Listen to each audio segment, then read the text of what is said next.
The following is a Dowling Catholic Sports presentation on Iowa Catholic Radio.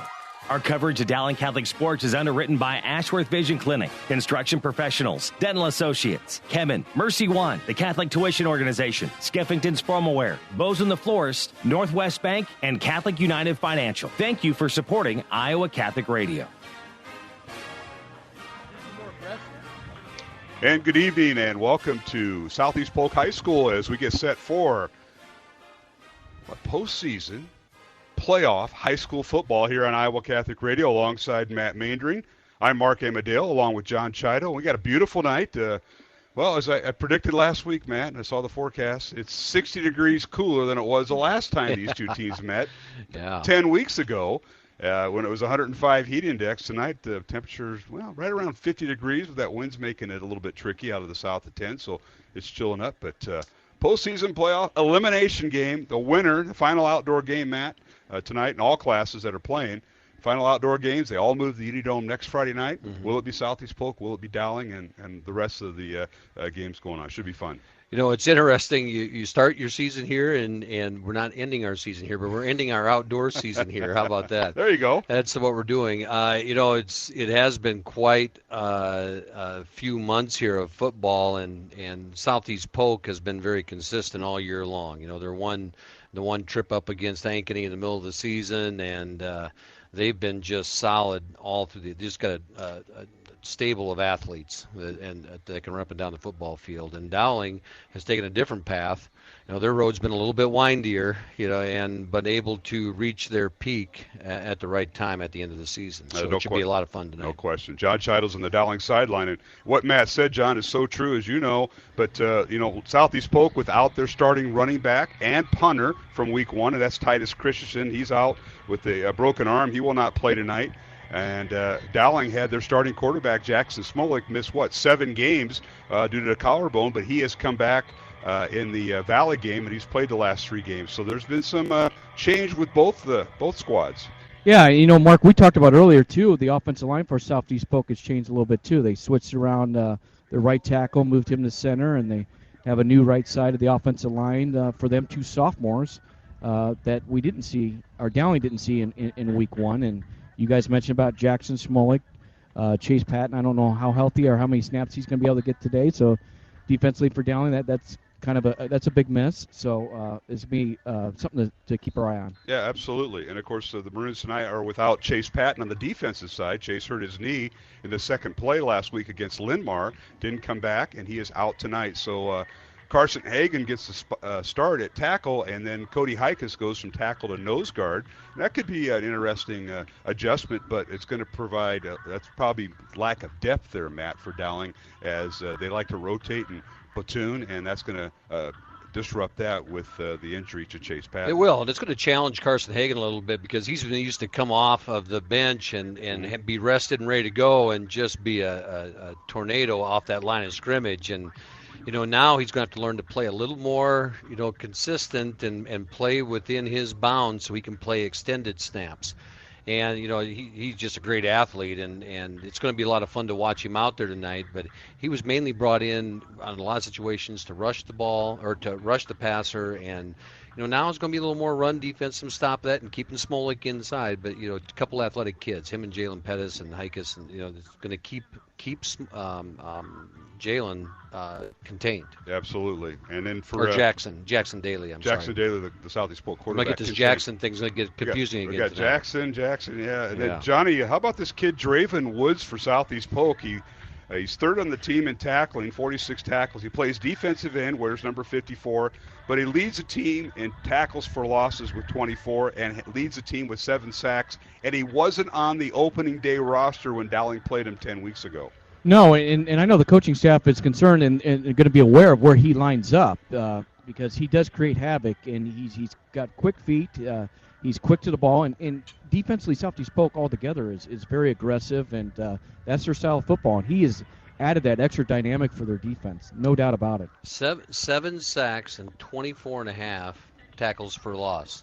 So he's made an impact in the backfield, you know. So it's a kid like that, a young kid like that. How disciplined can he be all night long, you know, before he's overshooting things and running by things. You want to bait him and have him run deep and then run underneath him. So we'll see what happens. Well, you're listening to the pregame show tonight before the playoff game in Class 5A. It's Dowling and Southeast Polk. The rematch of Week 1 when Southeast Polk defeated Dowling 13-7 on the final play of the game. And we haven't even mentioned his name, but Xavier Wampa. Everybody's wondering, where's he going to go to college? As you noticed tonight, I wore my Notre Dame stuff, and I hope it's Notre Dame or Iowa. I was going to talk to his mom maybe, but I got too distracted up here. But what a super kid. You'll see him all over. Punt return, kickoff return at times. He'll play wide receiver, but he starts at safety, and he's got a pretty good defense that he anchors. He's kind of the quarterback of the defense, and he causes problems. And, John, I'm going to go with John on this one. Johnny, we talked about that because you're going to have the Dowling offense against the Southeast Polk defense, but you got to keep in mind where number 5 is because he's playing probably single safety. And talk about that a little bit, Johnny. Yeah, I mean, he plays center field. He's that extra safety that's going to play over the top. So when they go to 5 and empty set Dowling's offense, he's going to be that extra safety, and they'll go man with 2 high. And you got to keep aware of where he's at. So I would see that, Dowling's going to run a lot of guys at him to keep him occupied, and because he can cover a lot of ground quickly. And if you're trying to hit a corner route, for example, you got to get the ball there quick and have to keep him occupied because he can move on that ball or break on that ball awfully quick and pick it off. And offensively, we saw what he could do with the catch in the end zone to end the game there, just positioned himself well like he was rebounding a basketball. He's just very athletic, and he does things so well, and he's got that football smart. I mean, he can identify things and see tendencies that we're going to run at him, and he's just like that center fielder that kind of lurks back in that defensive backfield. Well, I got news for you guys. Titus Christensen is warming up, and he's taking some snaps. So keep an eye on that, Johnny. He's got a cast on his left arm after he had the broken arm several games on. And any insight there? Oh, we talked about that last night. I talked with a couple coaches, and they were thinking that he was going to play. But think about this for a second. You're a running back. It's not like you're playing defense with the cast. You have to run the ball with the cast. And not only that, you have to put foam pad, would have to be such, I think, 1-inch thickness around that arm, that broken arm. That's going to be tough to carry the ball or secure that football. Abu Sama is scheduled to start for Southeast Polk. He's backed up by Yunusi Tabanga. Those are their 2 tailbacks. And obviously with Titus Christensen, well, he may see a few snaps. And not that it won't change. I don't think he'll play a lot of snaps. I think he'll play some. And, now we're going to have a 3-headed monster on on Dowling's opponent playing tailback, as Dowling has done all year, Matt, and done it very successfully with Cam Middleton and C.J. Phillip, and, of course, the linebacker, Adam Townsend. I can imagine Titus sitting in there and saying, I want to play. And, pad me up, do whatever you can. And, and usually in this situation, you go back to the doctors and say, can he hurt it more? And if it's casted up and they put the pads on it, it's hard for it to get – it is going to do much more damage than what's in there right now. And so the kid can play. It's just about, as John alluded to, can he hang on to the football? And can he do those things and be able to do all the things he can do as a running back? Obviously he's not going to be able to push off on that arm or stiff arm or do those things or go to the ground. That's going to be the hardest thing on him is going to the ground. Yeah. You're listening to the pregame show here on the Iowa Catholic Radio Network. Mark Amadale, Matt Maindring, and on the field tonight, John Chido on the Dowling sideline, which is the far sideline. They have the east bleachers over here at Southeast Polk High School. This could be the final football game, varsity football game played here. New stadium being built, scheduled to be up next year, but Southeast Polk's first home game next year isn't until week 3 after Labor Day, so we'll see how that transpires. But let's take a look at some of the games we'll be following tonight, Matt. Ankeny is at Cedar Rapids Prairie. That's a 5-4 matchup. Ankeny, the 5 seed, Prairie, the 4. They're all kicking off at 7 o'clock. We'll have reports from that game. Iowa City High on the road at Cedar Rapids Kennedy. Kennedy is the 2 seed. City High is the 7. And Kennedy is the lone unbeaten team in Class 5A. Pleasant Valley, a 6 seed.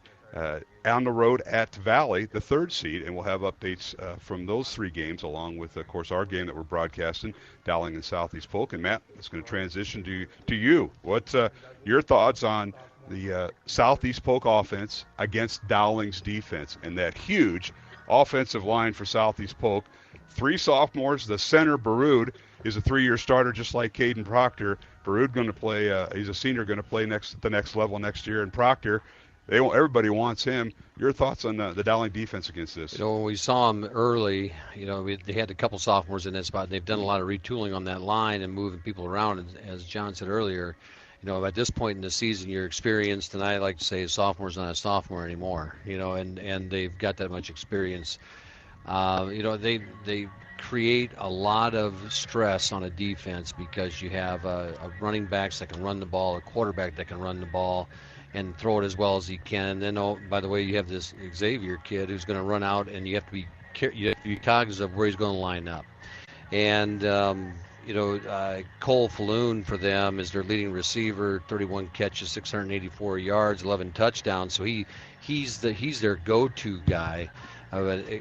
Wampa is going to be the guy that obviously draws a lot of attention just based on his athletic ability. But this Usama, the other running back, as you said, they got 3 running backs and they cause a lot of stress. The thing is going to be that defensive front. Jalen Pettis has been just playing phenomenally over the last few weeks and creating a lot of getting a lot of TFLs, getting those tackles for losses, right. creating things in the backfield. And Hagen's is just an energy coming off there. And Ralston Rumley's been playing pretty well. They've developed that depth back there that in that defensive line that allows those guys to get some rest. And Adam Townsend, the quarterback of that defense, that middle linebacker, can he keep things in control? Can he keep things contained? That's going to be what keep them between the hashes, make them grind it out. It's going to be a turnover ball game. Where's that turnover come? When does the field shift? This is going to be a fun night. Oh, it should be. And you mentioned turnovers. Southeast Polk on the year has forced 17 turnovers. Dowling on the year has forced 9 turnovers. So that'll be a big key throughout the contest. We're going to take a break here on the pregame show as we're live from Southeast Polk. Well, it's actually the middle school, the old high school, but it's the only field they have, the only football field and track. So pretty good crowd trickling in still. End zones are starting to get filled up, and the bleachers are already filled. So we've got a great night for high school football. Temperature right around upper 40s, 50 degrees. That south wind at 10, 15 miles per hour, making it a bit nippy. So glad you could join us tonight here on the Iowa Catholic Radio Network. Coming up, we'll have head coach Tom Wilson of Dowling Catholic. We'll talk with the Dowling head coach about tonight's game, along with Matt Maindring and John Chido. I'm Mark Amadale. The pregame show continues right after these messages here on the Iowa Catholic Radio Network. Thank you, Ashworth Vision Clinic, for underwriting Dowling Catholic Sports 365 on Iowa Catholic Radio. Ashworth Vision Clinic online at ashworthvision.com. Ashworth Vision Clinic, 515-440-4610. Support for Iowa Catholic Radio is provided by Construction Professionals. Construction Professionals does remodeling and new construction. Construction Professionals is a Catholic family business built on a strong foundation. CPCustomHomes.com. Thank you, Construction Professionals, for supporting Iowa Catholic Radio. Support for Iowa Catholic Radio is provided by Dental Associates, addressing your smile needs and dreams. 515-225-6742. Des Moines-DentalAssociates.com. Thank you, Dental Associates, for your support of Iowa Catholic Radio. Support for Iowa Catholic Radio is provided by Chemin, a global ingredient manufacturer using science to transform the quality of life for 80% of the world with their products and services. Chemin, using science to transform the world. Chemin.com. Thank you, Chemin, for your support of Iowa Catholic Radio.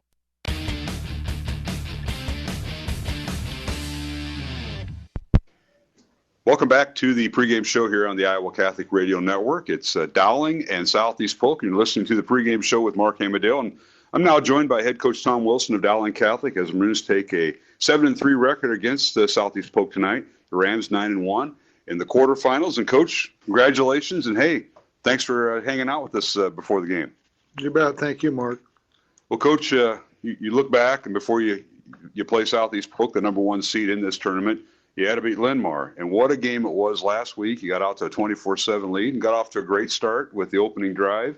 And ended up being a 7-0 Dowling, and then you went through a little bit of a lull, and then you scored 3 times in your last 3 possessions in that first half. So it was kind of an up and down game, but your guys finally found your rhythm right during the right before halftime.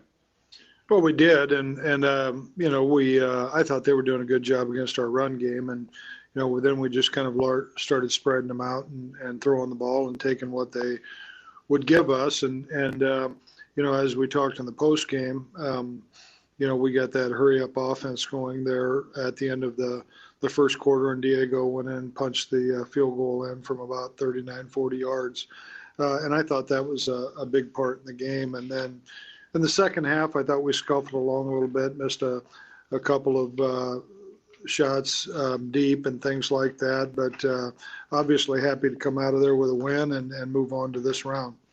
No question, Coach. You had some kids that really step up. Your quarterbacks, Dante Cataldo, 2 rushing touchdowns. Jackson Smolik, 2 passing touchdowns, 1 to Nicholson and 1 to Carson Brown, and then Cam Middleton, or another rushing touchdown. But Diego Leon, as you mentioned, the field goal right before the half. I know they had one blocked later in the game, but that was well executed. I want to go back to your field goal right before the half. Gamble starts that drive on your own 47, and Bo catches a pass for 13 yards, Cooper a pass for 8, and then Drew Winget, your tight end, caught a pass for 10, and you're using your timeouts when you need to, and then, everything's got to go right. Carson Hagan, the snapper, Dante Cataldo, the holder, and then Diego Leon, when he's been able to kick it, everything's went through, and he nailed that 39-yarder before the half, and really, that was the 3rd score in a row after having that lull in that first half. Yeah, that was very important. I thought, it's something we practice all the time, and you don't always get to use it in every ball game. And, really you're trying to get first downs and out of bounds. And, I thought our kids handled it very well and then went in there and none of it works unless we're able to kick that field goal through. And I thought, obviously, that unit did a very good job. Coach, so some of your scoring drives, that was set up by field position, and one was a punt return by Cooper Nicholson that got your last touchdown of the first half, a 3-play, 15-yard, and he returned the ball and got great field position for that drive. And then late in the game, a 2-play, 4-yard drive because it was set up by sacks. I think Jalen Pettis got a sack for 15 yards, and then finally Dante Cataldo scored on a 1-play, 16-yard drive. So field position, talk about flipping the field and making teams one-dimensional. And we talked about the Linn-Mar setup, with all their, their running back over 1,000 yards, Carter Henderson, who got the early touchdown for him. But there's a lot of things you tried taking away, but one of them that you earned was field position. Yeah, really, that punt return team, I thought did a really nice job. And, John Cole didn't punt many times in the game, but he did a nice job as well. And that was very important. I thought we did a good job of fielding punts and obviously getting what they could out of it. I know Goop had at least one long return, and there's an awful lot of guys blocking for him as well. So you're right, field position was a big thing, and it kind of starts with your defense and then your return team after that. And finally, Coach, in this segment, you mentioned your defense a little bit with Pettis' sack, but the interception by Hughes. And he's one of those steady linebackers that does a great job. He takes what's given to him. He really reads the field well, and he got that last pick. It set up Dante's touchdown in the last quarter. No question. Joe's a good player, and he just quietly goes about his business. He and Townsend do a nice job for us inside there, and really important part of our defense. And later in the game, Jared Rickey had a pass breakup down in our boundary that I thought, he attacked the ball and the receiver and made a nice break up there. So those things are good to see. Visiting with head coach Tom Wilson of Dowling Catholic. Before tonight's game, it's Dowling and Southeast Polk for the second time this year out here at Pleasant Hill at Southeast Polk High School. We'll take a break and come back with more. This is Mark Amadale, and you're listening to the pregame show here on the Iowa Catholic Radio Network. Support for Iowa Catholic Radio comes from Mercy One, your expert circle of personalized care for all your health needs. With more care locations than anyone, your best life is their one purpose. Find your doctor at mercyone.org. Support for Iowa Catholic Radio is provided by Skeffington's Formal Wear, in business since 1951, with locations in Des Moines, West Des Moines, Davenport, Coralville, and Ankeny. Skeffington's Formal Wear, fitting you for life celebrations. Online at skeffingtons.com. What is the best gift ever? Giving a Catholic education is at the top of my list. Your contribution to CTO helps families send their children to our Catholic schools who otherwise could not afford it. In giving to CTO, you receive the best tax credits ever. Pledge or donate online at ctoiowa.org. The bottom line, it's for the kids and their future.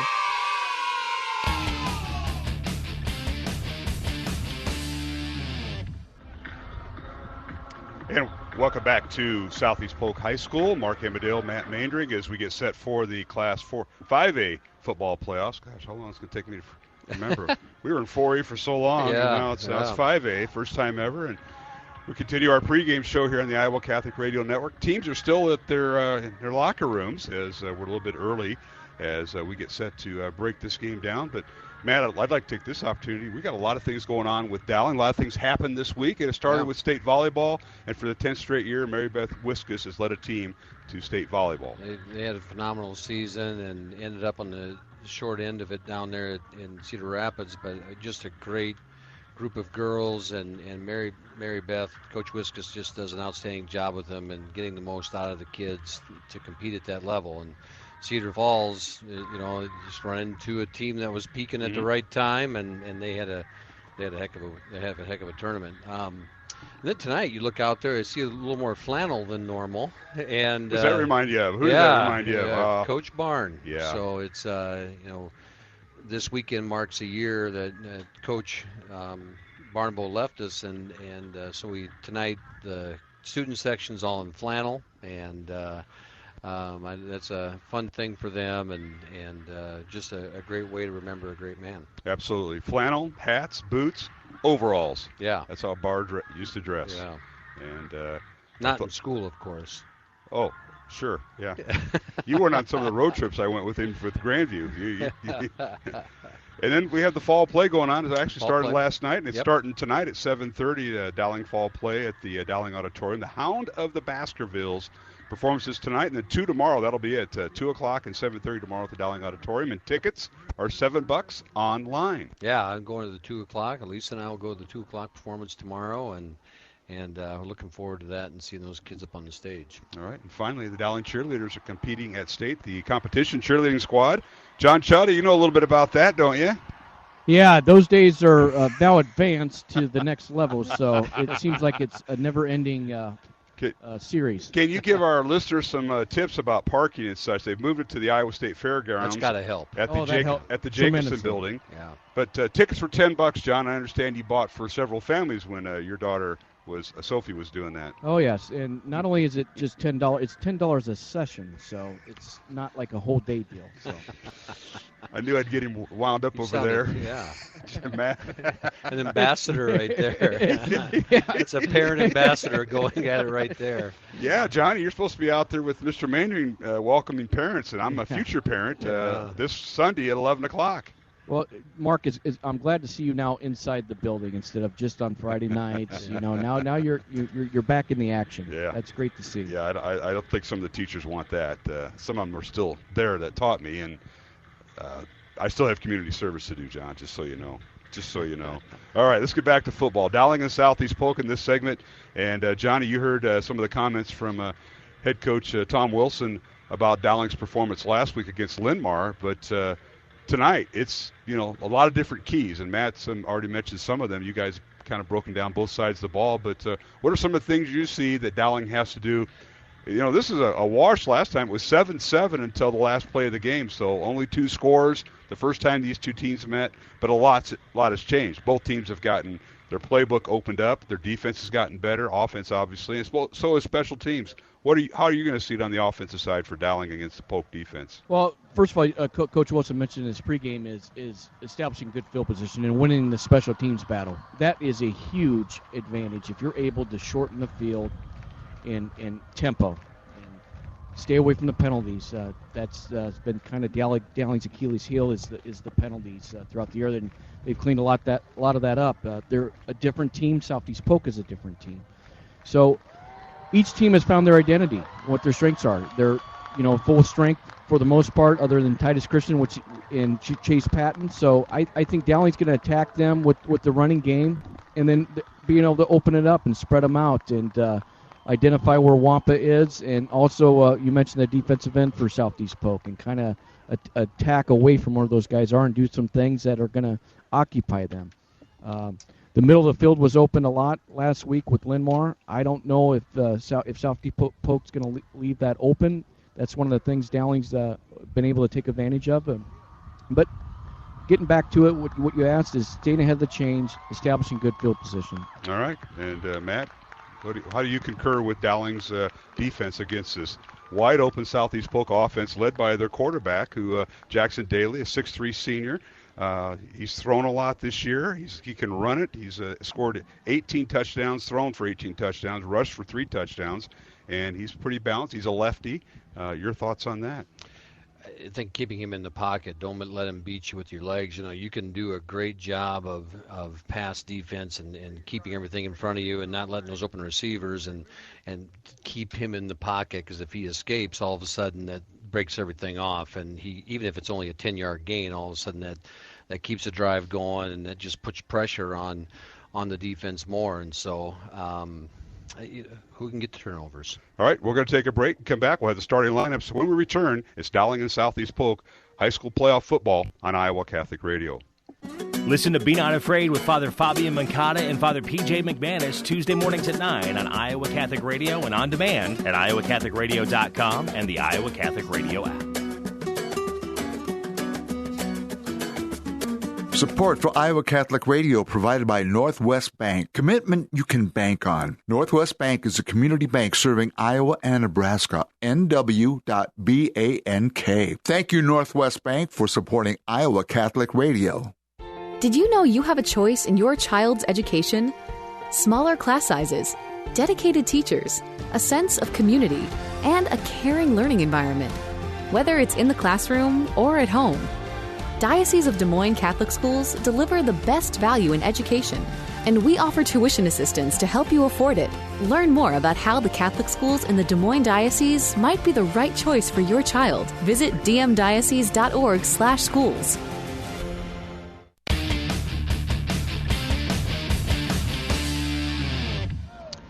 And we're back here at Southeast Polk High School and Middle School. The football stadium's at the old middle school. I say high school, but I think everybody knows where we're at. It's the only place that has the lights on right now, Matt, in this area, isn't it? Yeah. So, all right, let's take a look at the starting lineups as the officials now will have the coin toss. And, Matt, I'm sure as you've enlightened us this year, the coin toss is already done.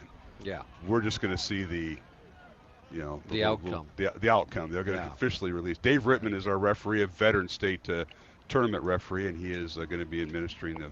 So let's go through the starting lineups. First of all, for the Dowling offense tonight, the left tackle is Kyle Rockers. He's a 6'3" sophomore. Cade Batterton is a left guard, a 5'11" junior. Ryan Badgenstoss is the 6-foot senior center, wearing number 78. Gabe Carey, the captain, the right guard at number 68. He is a 6-foot senior. And the right tackle, George Nahas, he wears number 77, a 6'4", 260-pound junior. The tight ends will both play. Jalen Thompson, number 88, a 6'4" junior.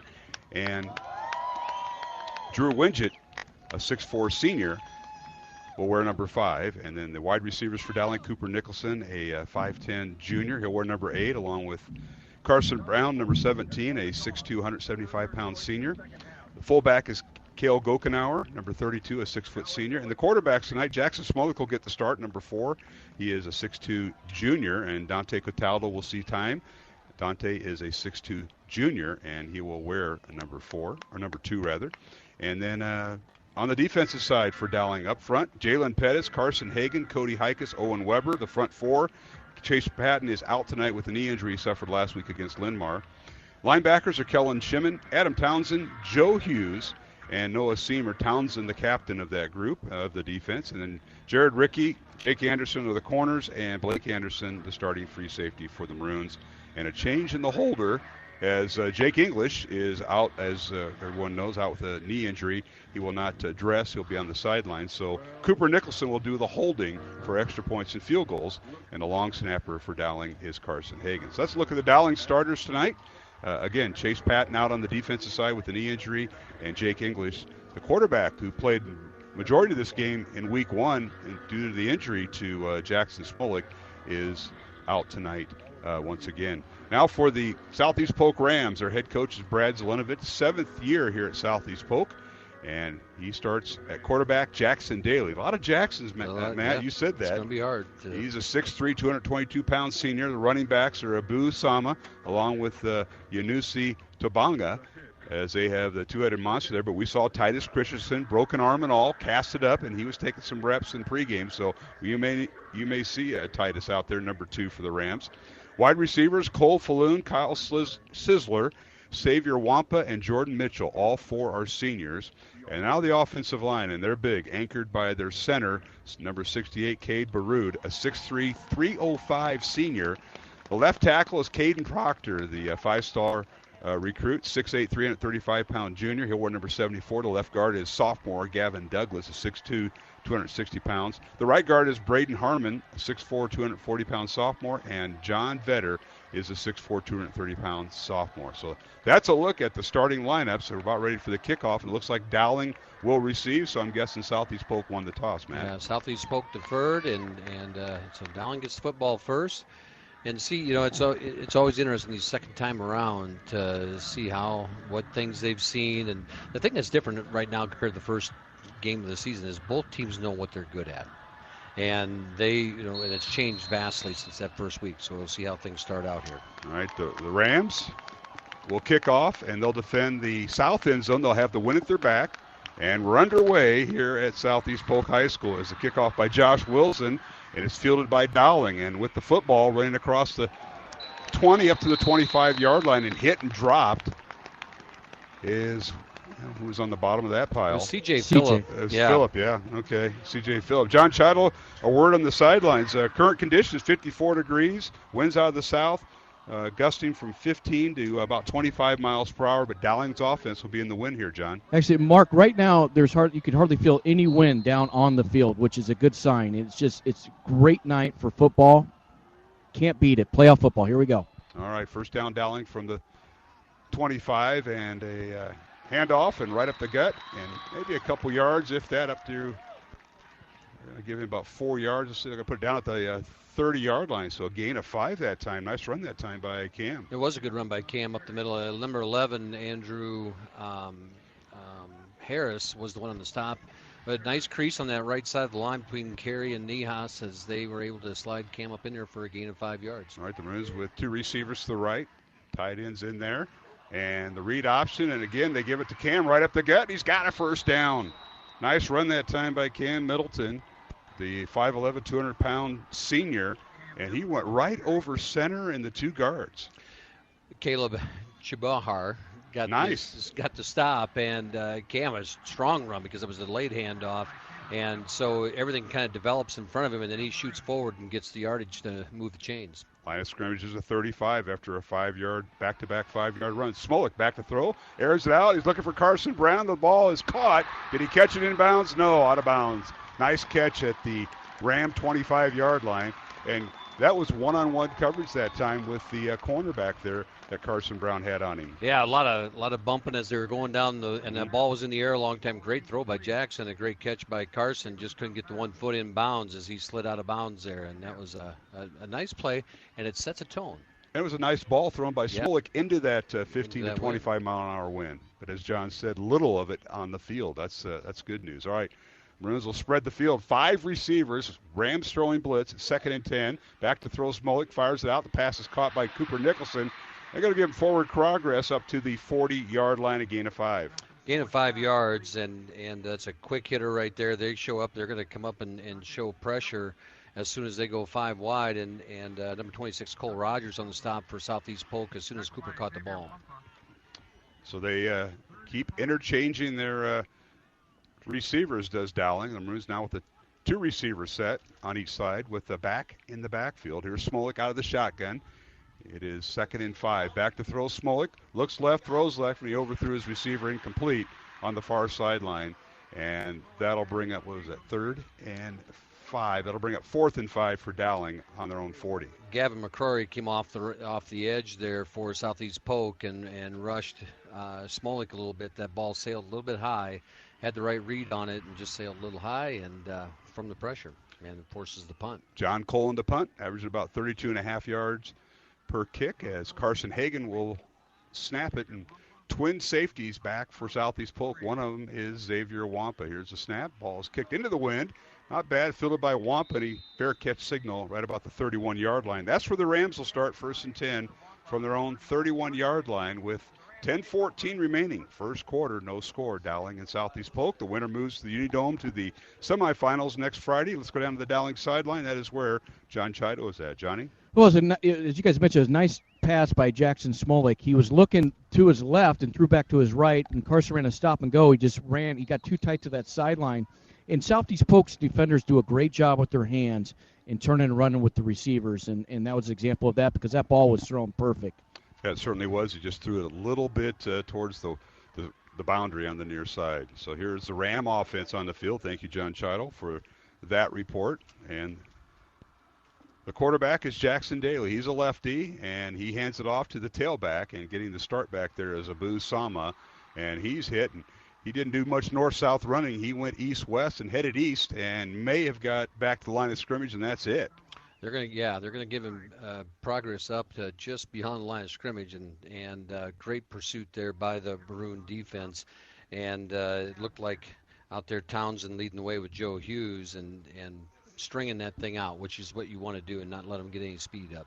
All right, the Rams go empty backfield. They bring in Wampa in. He's slot receiver to the left. Southeast Polk going right to left, south to north here at Southeast Polk High School. Back to throw is Daly with the pass to Wampa, and a quick hitter over the middle that's caught for a first down at the 40-yard line. A quick post pattern over the middle to Wampa, and he caught the ball and was hit immediately by, I believe that's Blake Anderson, and stopped him short of the first down. So it brings up a third and short. He was got a spot right at the 41-yard line.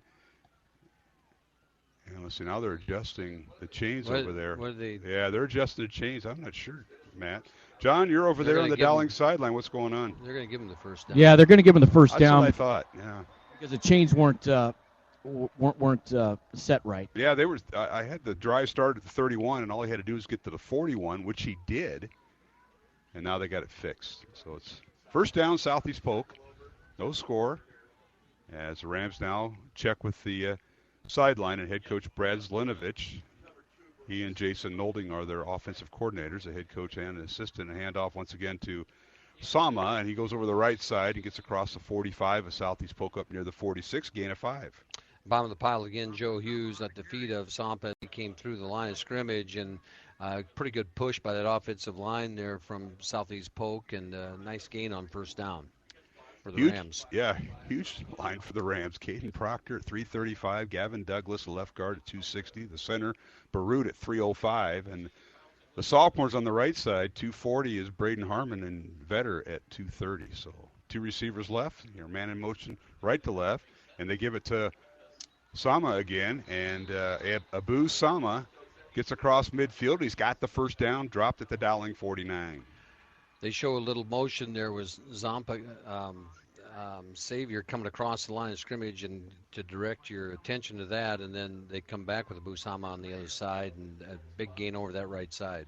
8:15 remaining first quarter, no score. Dowling and Southeast Polk in one of 4 quarterfinal round games in Class 5A. And now here's Daly back to throw, looks deep, and the pass is incomplete as he was trying to hit his receiver, who was one-on-one inside the 10-yard line and was well covered by Dowling Catholic. It was, and the receiver on that's Falloon, the guy they're going to look for out there in those coverage situations, and pretty good coverage out there, I believe. Was that Joe Reed in coverage on that? Jake Anderson. Jake Anderson. Thank you, Johnny. Yeah, it was Anderson for the Maroons on defense, as Dowling has Jared Rickey, Jake Anderson, and Blake Anderson, the 2 corners and the safety. Now it is second down now. Second down and 10 for Southeast Polk. Both teams took a shot early. Yeah, both come up empty, but it keeps pressure on the defense. It certainly does. And now 3 receivers left, and Daly's going to keep the football, and he's hit and stacked up at the line of scrimmage for no gain. He tried to do a handoff to Sama, and Abu did a nice job of faking to the left side, and then Jackson Daly took over off on the right side and may have gotten a half a yard. Got a half a yard. It looked like Jalen Pettis got tackled there as he was coming off the line of scrimmage, and otherwise he was about ready to take that handoff, and well, there wasn't a handoff, and Daly kept it. So here we go, 3rd and long. 3rd and 10 for Southeast Polk at the 7:30 mark, and now penalty flags out, and they're going to get Dowling for offside. Somebody got a little antsy there, Matt, and it might be Pettis. We'll see. Carson Hagan. It was Hagan. He got to start. He's a little anxious. We'll get the call from Dave Rittman. Encroachment, defense, number 51. 5-yard penalty. Remains 3rd down. John Chido on the call there.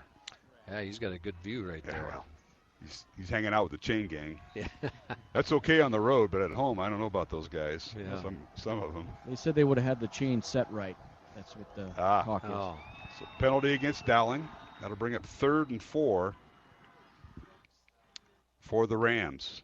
Line of scrimmage is the Dowling 43. Here's Daly back to throw. Wants to running to his left. He's got some room, and he's hit and dropped. He's got the first down. He crossed the 40. He was wrapped up, and then he bowled his way through right over the Dowling defensive back, Jake Anderson, for a first down at the 37. He did, and Jalen Pettis coming off the right side there on the offense's left side. He got a little deep and allowed Jackson to slide out of there. Daly was able to get a crease and get that first down, and that's some of the things that they do. They're just those big bodies that they have in that offensive line are just going to ride him outside. That's where the offside penalty came into play and made it 3rd and short. So it's 1st and 10, Southeast Polk at the Dowling 37. 6:40 remaining, first quarter, no score. The Rams on their first offensive possession.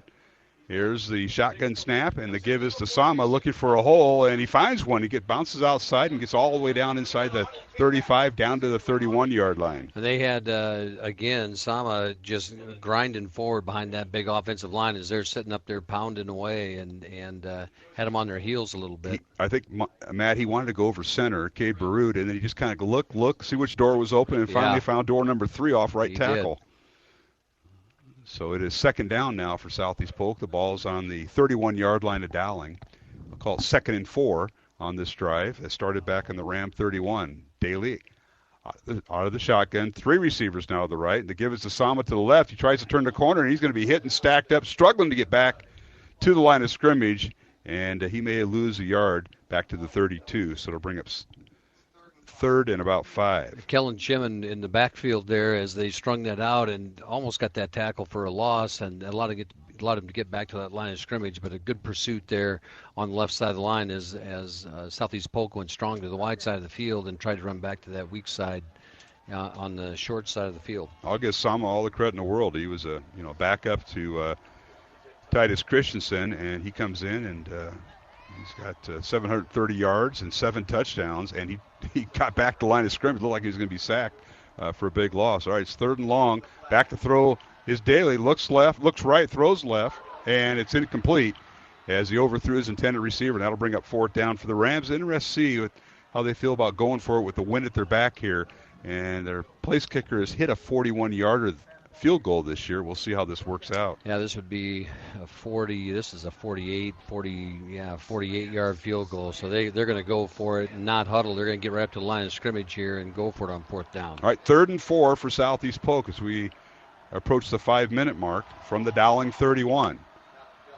And now Jackson Daly, the 6'3" senior quarterback for Southeast Polk, does a check with me with his offensive coaches, the head coach Brad Zelenovich and Jason Nolting. They're going to let the time run out here and call a timeout. So the play clock going down. So we've got a timeout on the field. The score, Dowling nothing, Southeast Polk nothing with 5:07 left in the first quarter. Back in 1 minute here on the Iowa Catholic Radio Network. This is a Young Catholic Minute. Do only Catholics get to go to heaven? There are actually a couple of questions here. The answer to all of them is similar. The way to heaven is to live in perfect union with God and to desire Him above all else. Now, the surest way to do that is to live in the church that God Himself came down from heaven to establish and continues to be present for in the Eucharist. That's the Catholic Church. Does this mean that all Catholics go to heaven? No. Some are Catholic in name only, but live for something other than God. Okay, but what if you grew up on a deserted island and never heard about Jesus? Did you live your life as best and as truly as you could? Jesus is all good and all true and will judge accordingly. Same thing if you're a Muslim, a Jew, or a non-denom. If you desire truth and goodness above all things, but some insurmountable obstacle keeps you from the Catholic Church, God knows that, and in His justice and mercy allows the possibility of entering heaven. But, like we said, living truly as a Catholic is the surest way. Hint, hint. For more, YoungCatholicMinute.com.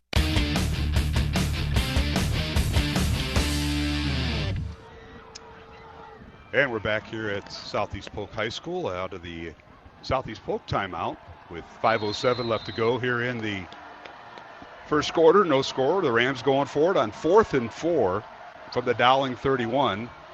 Rams have 3 receivers to the right as they go south to north here. 2 receivers to the left. Empty backfield for quarterback Jackson Daly. Back to throw he goes. Fires over the middle. Caught by Wampa. And a first down inside the Dowling 15-yard line. We got behind the linebackers in between the safeties there over the middle of the field and had an opening, and Daly hit him right in stride and gets the ball down to the 10-yard line. Good protection there for Daly. He had a clean pocket and was able to throw without anybody contesting that throw.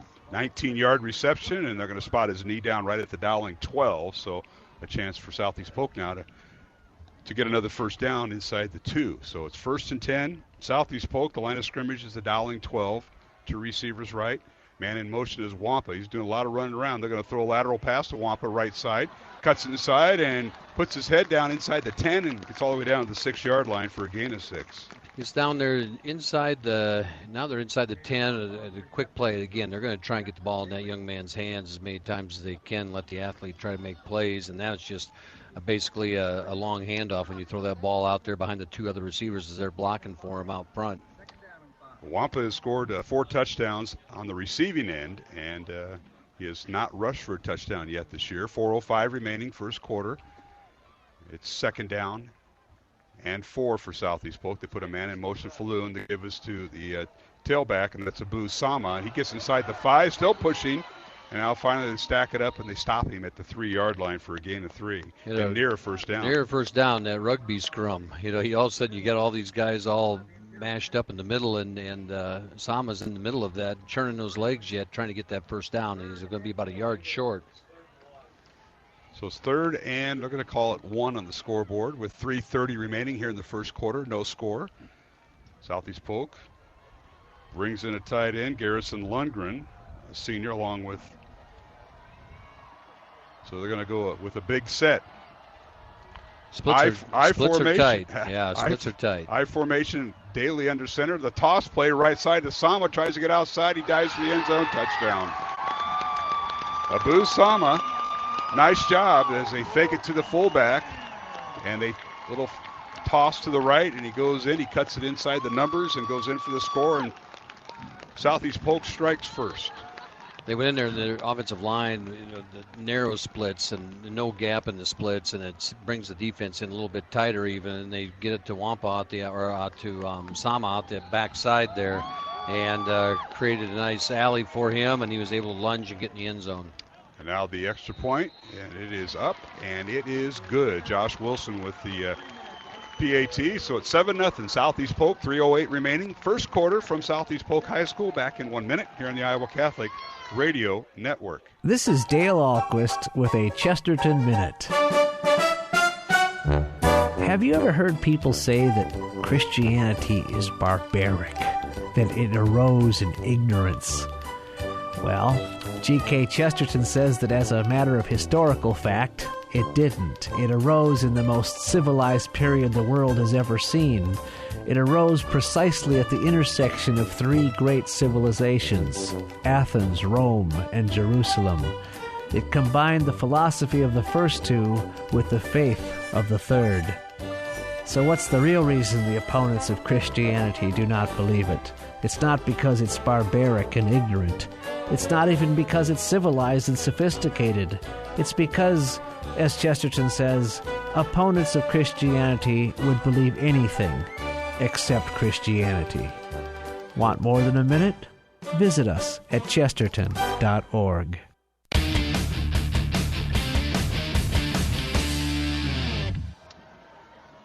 And we're back here at Southeast Polk High School. Mark Amadale, Matt Mandering, John Chido. We'll go down to John after the kickoff, as Wilson now will kick off for Southeast Polk. And it's a kick fielded by Dowling, and they say it's the ball broke the plane of the goal line, and there'll be no return by the Maroons. And C.J. Phillip was back there on the reception.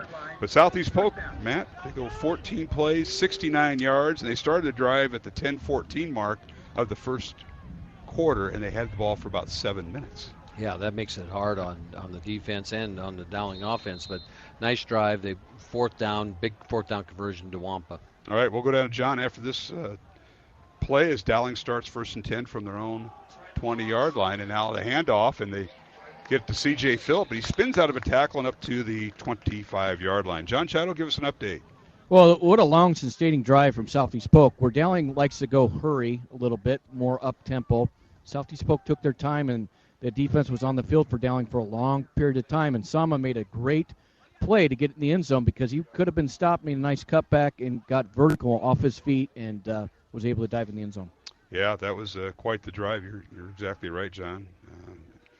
About a 7-minute drive to start the contest on Southeast Polk's first possession. This is Dowling's second possession of the night on the offensive end, and Dante Cataldo in at quarterback, and they give it to the tailback, and he tries across the between the right guard and tackle, and he's stuffed right there at the line of scrimmage, Matt. He was, and good defense there as they reacted to the ball there. Andrew Harris leading the charge for the Southeast Polk from that left tackle, defensive tackle position, and really stopped things up there for the Rams against the Maroons. It was Cam Middleton in there, and they're going to spot him maybe for a yard up to the 26-yard line. All right. Here is Smolik back in. He fires the ball downfield, and he's looking for his receiver. It's incomplete. He overthrew Mikey McLean, who was on a go route, and he was well defended that time by Southeast Polk's Gavin McCrory. Using Mikey's speed and McLean's speed and getting down that sideline, and the ball just carried out of bounds. Again, not giving the receiver really much of a chance to get to it. And again, Smolik was under a little bit of pressure there as he released the ball. That brings up 4th and 4 for Dowling, and Cole will be in to punt. John Cole, another senior, 6'2", 190-pound punter, and he's awaiting the snap from Carson Hagan. Back deep is Sama and Wampa. And here's the kick against the wind. It's an end-over-end kick, short kick. Takes a Dowling bounce inside the 50. The Rams will let it roll, and it'll roll all the way down to about the 35-yard line. That's where the Rams will have it, 1st and 10.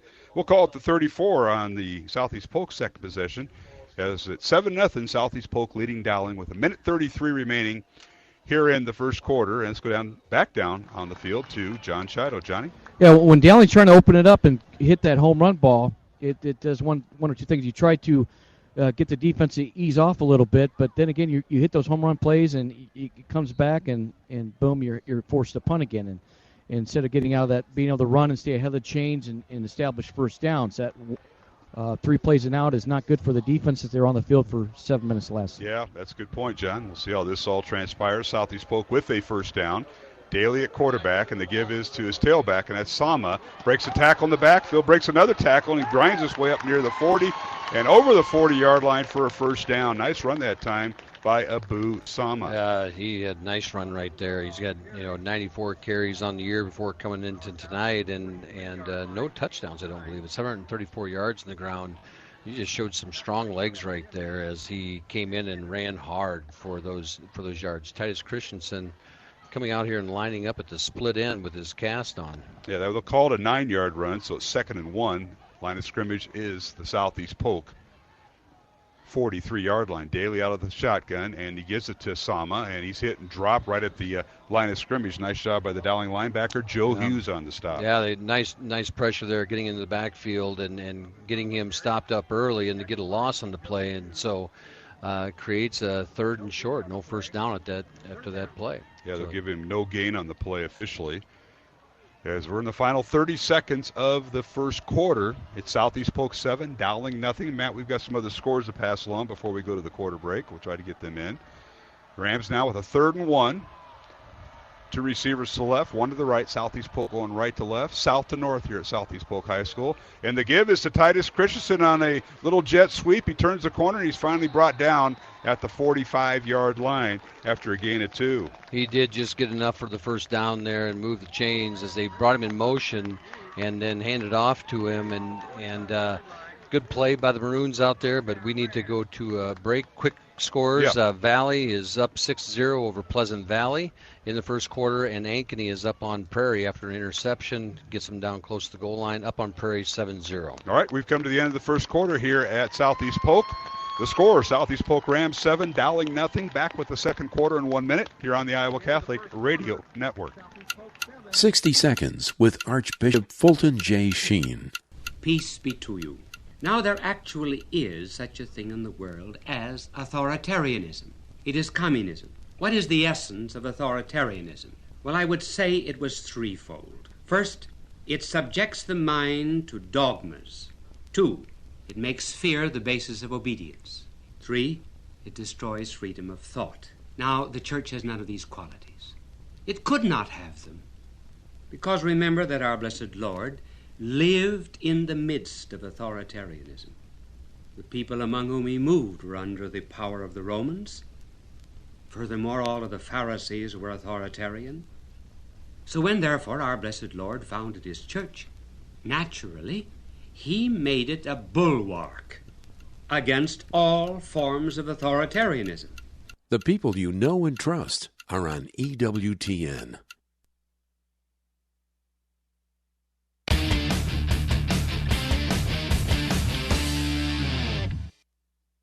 And we're back here at Southeast Polk High School. Mark Amadale alongside Matt Nandry as we've come to the end of the first quarter with the score of Southeast Polk 7, Dowling nothing. The teams will flip the field, and Matt, Dowling will be having the win at their back for this quarter, and that'll probably help a little bit. Southeast Polk now will have the ball 1st and 10 going against the wind from their own 45-yard line. Daly will have 2 receivers left, one to the right. He throws left.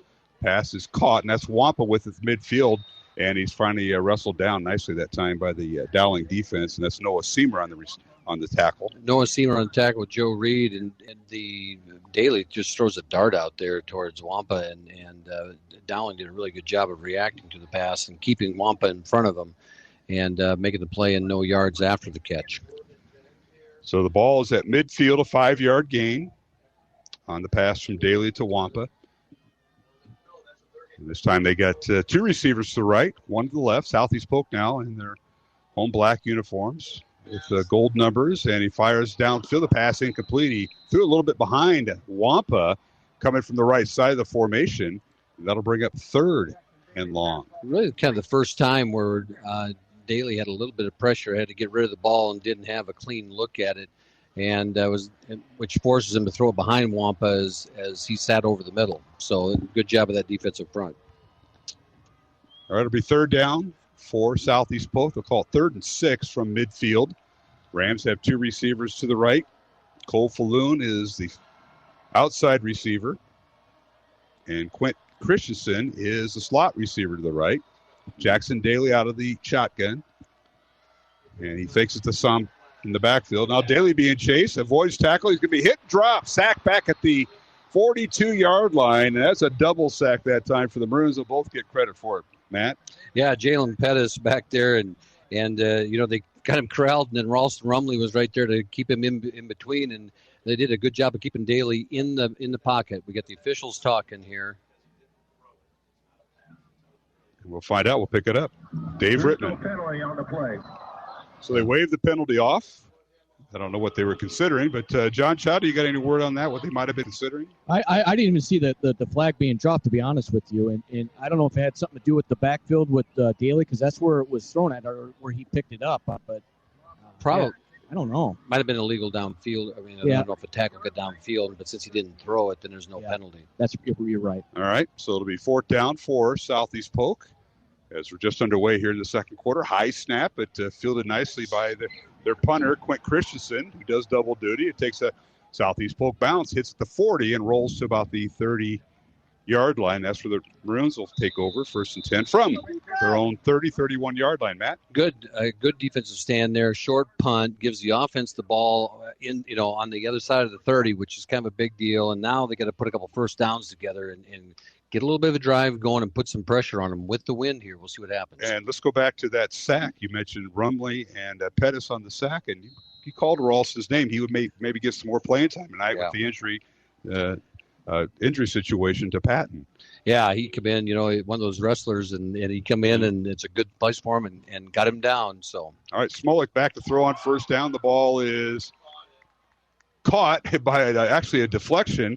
And let's see who picked it up. Dowling got it, but they're trying to get back to the line of scrimmage, which they're not. And John Scheid, I'll bring you in. It was deflected, and it was one of the blocking. It was Caden Sanders, I think, that got the deflection, right?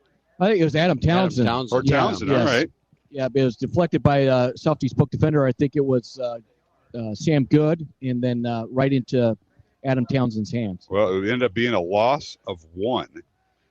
As Smolik went back to pass, and the ball got deflected, and Townsend, man on the spot, brings up 2nd and 11 for Dowling on their own 30. Back to throw is Smolik. Throws it long. He's got Carson Brown wide open. Caught inside the 30, and he's gone. Wampa won't catch him. Touchdown Dowling as Carson Brown scores from 70 yards out, and we're 1 point away from a tie game, folks. Wow. They got Wampa cheating up a little bit, and then Carson Brown on the corner runs by him and set up well, and with the wind, Smolik put it right on him, right on the numbers, and great play. Wampa makes a diving, try to tackle it, Brown at the end, but he's in the end zone. Yes, he is. And just like that. John Chido, that was a dime, and Carson did a nice job of avoiding Wampa, but he closed in on him and tripped him up right before the goal line. Yeah, it sure was. It was a great route by Carson Brown. He did a stutter step to the inside and released to the outside, and it was a great throw. Hit him right in stride. All right, we're tied. Diego Leon's extra point is good on the hold by Cooper Nicholson, and it's 7-all, Dowling and Southeast Polk with 10 minutes remaining here in the second quarter from Southeast Polk High School. Back with more playoff football on the Iowa Catholic Radio Network.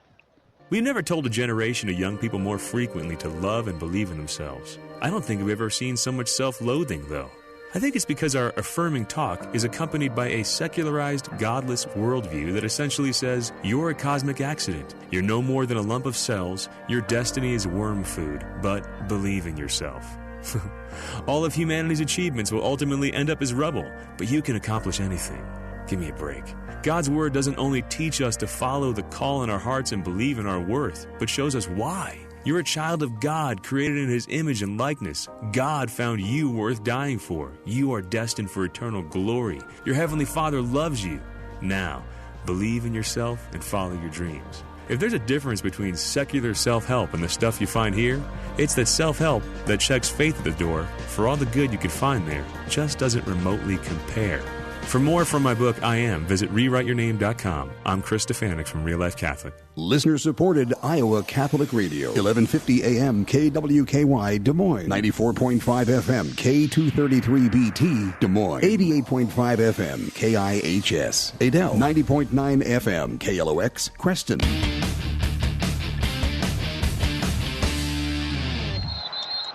And we're back here at Southeast Polk High School on the kickoff, fielded by Southeast Polk as Diego Leon did a nice job of booting the ball and has returned. I'm going to spot it right about the 25 there, Matt.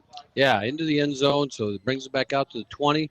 Don't give Wampa a chance to get his hands on that football, limit his touches. And so Diego Leon's been having a great year from that kicking spot on both the extra points and field goals and from the tee. Yes, he has. John Chido, beautiful drive by the Maroons on that last series. 2 plays and 70 yards. Yeah, that was a great read and a great throw and connection. Now you got Southeast Polk with a little adversity now. They got out of the rhythm there on the last offense series. Yeah, they certainly did. And now here is the handoff, and that's Sama back in there at tailback. And Abu gets across the line of scrimmage, and they're going to spot him down right at about the 22-yard line as the Rams start on their own 20. Mata Bruja for the Maroons and Joe Hughes get him stopped up pretty early there and not letting him get a chance to get his feet up. So now they're going to come out and go empty here, Southeast Polk is, and try to spread this defense out. Right, Rams come out, as you mentioned, Matt. 3 receivers left, 1 to the right. They're going into the wind, actually 2 to the right. And now Daly being chased in the pocket, rolls to his left and fires the ball out. The pass is tipped and knocked down and almost intercepted. It was deflected early and almost intercepted late by Dowling. Yeah. It was tipped, and then the thing that brought the ooh out was that it was kicked by the Southeast Polk kid on the ground. While he was falling. He was falling, and so it still was a live ball and just out of the reach of the Maroons to make a spectacular interception there. And now it is. This is a big one right here. They let Daly sneak out of the pocket there a little bit, but 3rd and long, keep him in the pocket, and let's see what happens. Third, and they're going to call it 8 from the Ram 22. We're tied at 7, 9:20 remaining here in the second quarter from Southeast Polk High School. Here's Daly back to throw out of the shotgun. Looks left, throws left, and he's got a man over the middle, but it's incomplete. He had to unload it early as his intended receiver was in the open, and that was Kyle Sisler, probably their 3rd receiver. Yeah, he is. He is their 3rd leading receiver on the season, and he's had a good year for them, too, with number of catches. So good job of the Dowling defense. How about that, John Chido, as you're in the Dowling sideline? The Maroons may flip the field a little bit if they're going to punt into the wind here. Yeah, it's much needed, too, to get Southeast Polk out of their rhythm, get that defense some rest, and get the offense back on the field.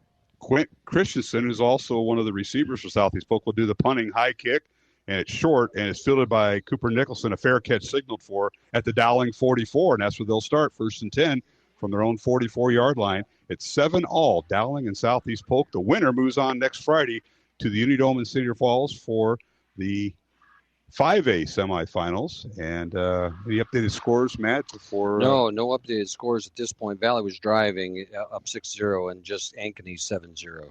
Valley was up 6-0, as you mentioned. They missed the extra point. That was the difference there. And now the Dowling defense, with 9:10 remaining here in the second quarter, takes the field.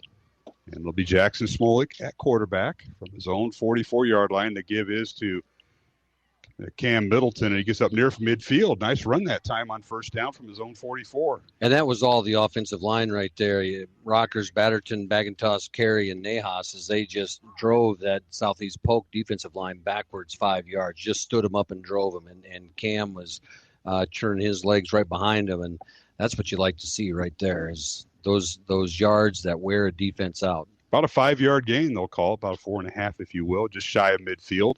It's second down and about 5.5 for Dowling. 2 receivers left, Smolik. And the give is to the tailback, first down and more. And Cam almost broke it. Got through that second line, and Wampa stacked him up along with Andrew Reed on the stop for Southeast Polk. Yeah, and Joel Hackbarth back there. As you get into the secondary, and you want the secondary to have tackles. And that means your offensive line is getting the job done. Cam's getting through there and getting yards.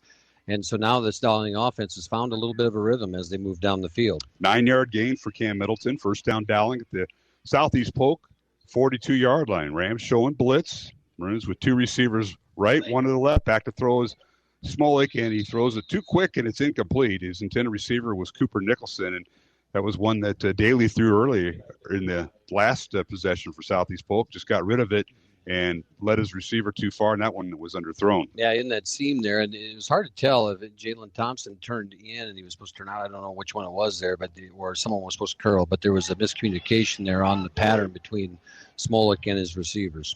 So the Maroons had double tight ends on that last set, and they're going to continue that. 2 receivers right, hand off to Middleton. Cam's hit and drop right at the line of scrimmage.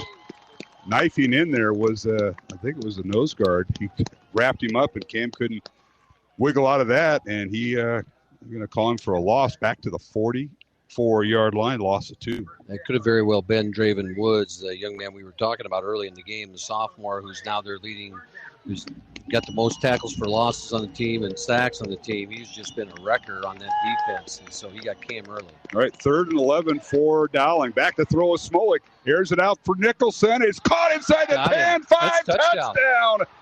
Cooper Nicholson, as he beat the defender for Southeast Polk, Quint Christensen.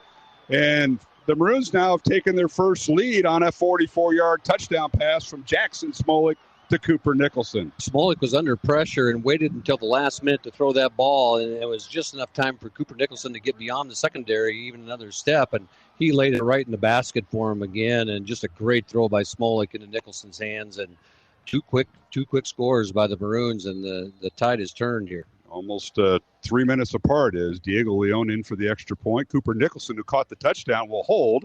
Carson Hagen's snap ball is up. The extra point is good. It's Dowling 14 and Southeast Polk 7.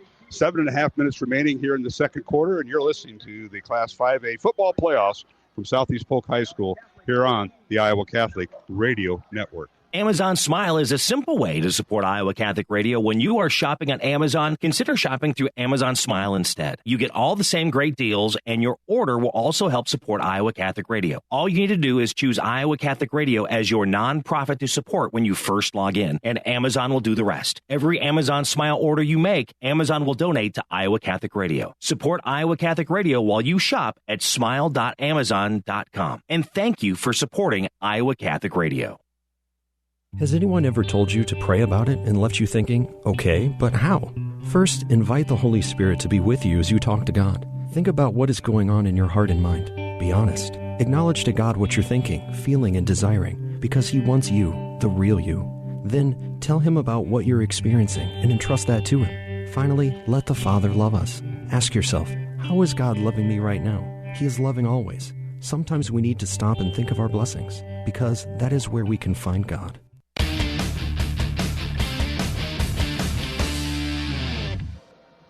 All right, we're back here at Southeast Polk High School. Mark Amadale, Matt Mandring, John Chido. Dowling scoring on a touchdown pass from Jackson Smollett to Cooper Nicholson to 44 yards. Now the kickoff by Diego Leon into the end zone, touchback.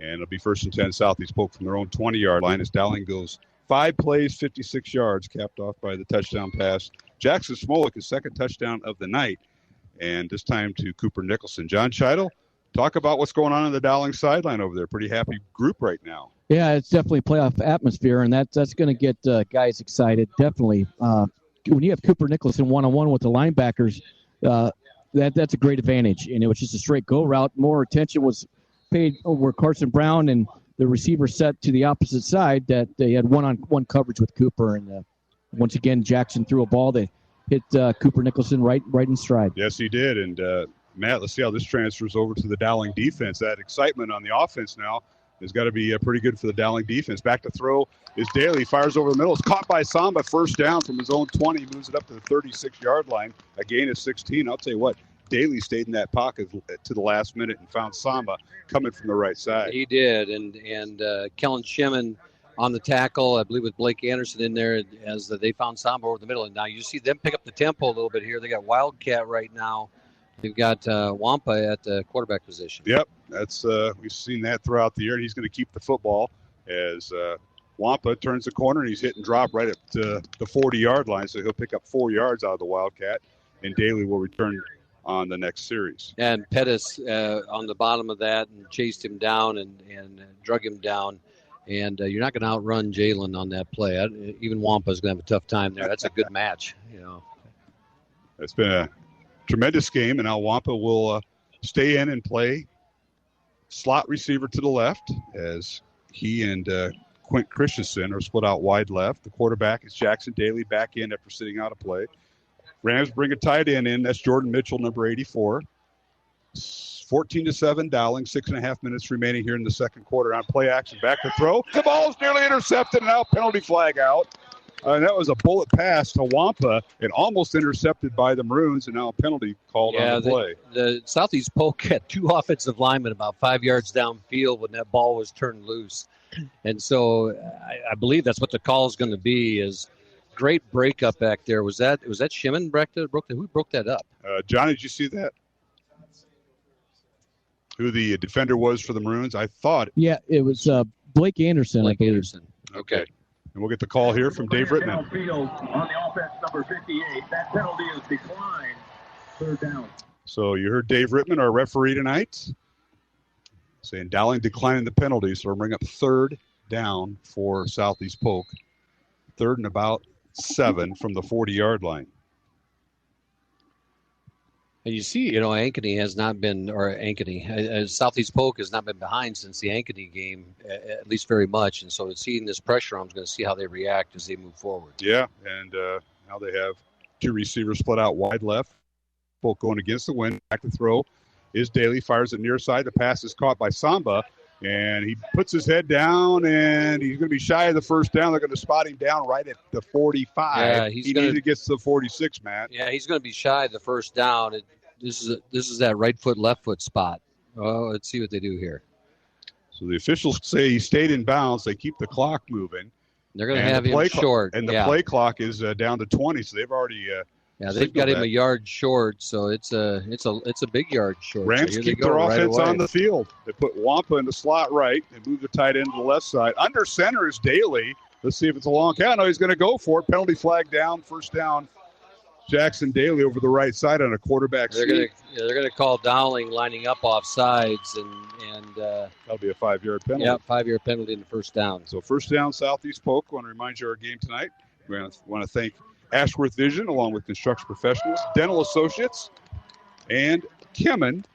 Don't forget, Bozeman Florist is our red zone sponsor, although Dowling hasn't been in the red zone with a 70-yard touchdown pass from Jackson Smolik to Carson Brown, and a 44-yard reception from Cooper Nicholson. So Maroons haven't been technically in their Bozeman Flores red zone. It's first down, Southeast Polk. Rams will be at midfield.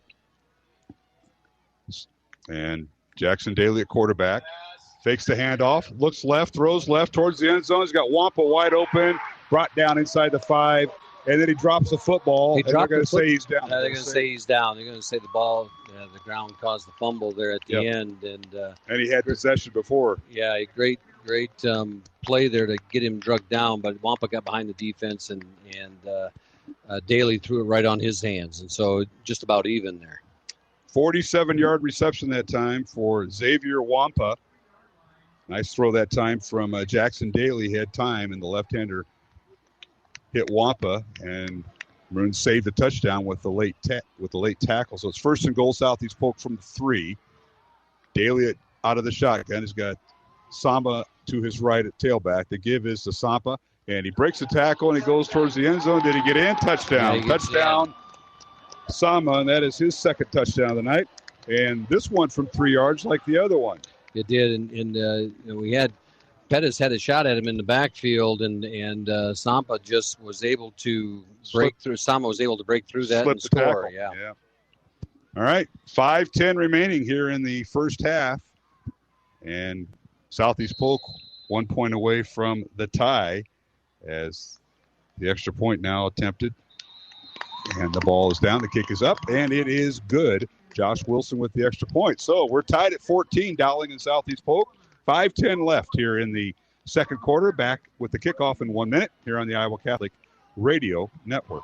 Thank you, Ashworth Vision Clinic, for underwriting Dowling Catholic Sports 365 on Iowa Catholic Radio. Ashworth Vision Clinic online at ashworthvision.com. Ashworth Vision Clinic, 515-440-4610. Support for Iowa Catholic Radio is provided by Construction Professionals. Construction Professionals does remodeling and new construction. Construction Professionals is a Catholic family business built on a strong foundation. CPCustomHomes.com. Thank you, Construction Professionals, for supporting Iowa Catholic Radio. Support for Iowa Catholic Radio is provided by Dental Associates, addressing your smile needs and dreams. 515-225-6742. Des Moines-DentalAssociates.com. Thank you, Dental Associates, for your support of Iowa Catholic Radio. Support for Iowa Catholic Radio is provided by Chemin, a global ingredient manufacturer using science to transform the quality of life for 80% of the world with their products and services. Chemin, using science to transform the world. Chemin.com. Thank you, Chemin, for your support of Iowa Catholic Radio.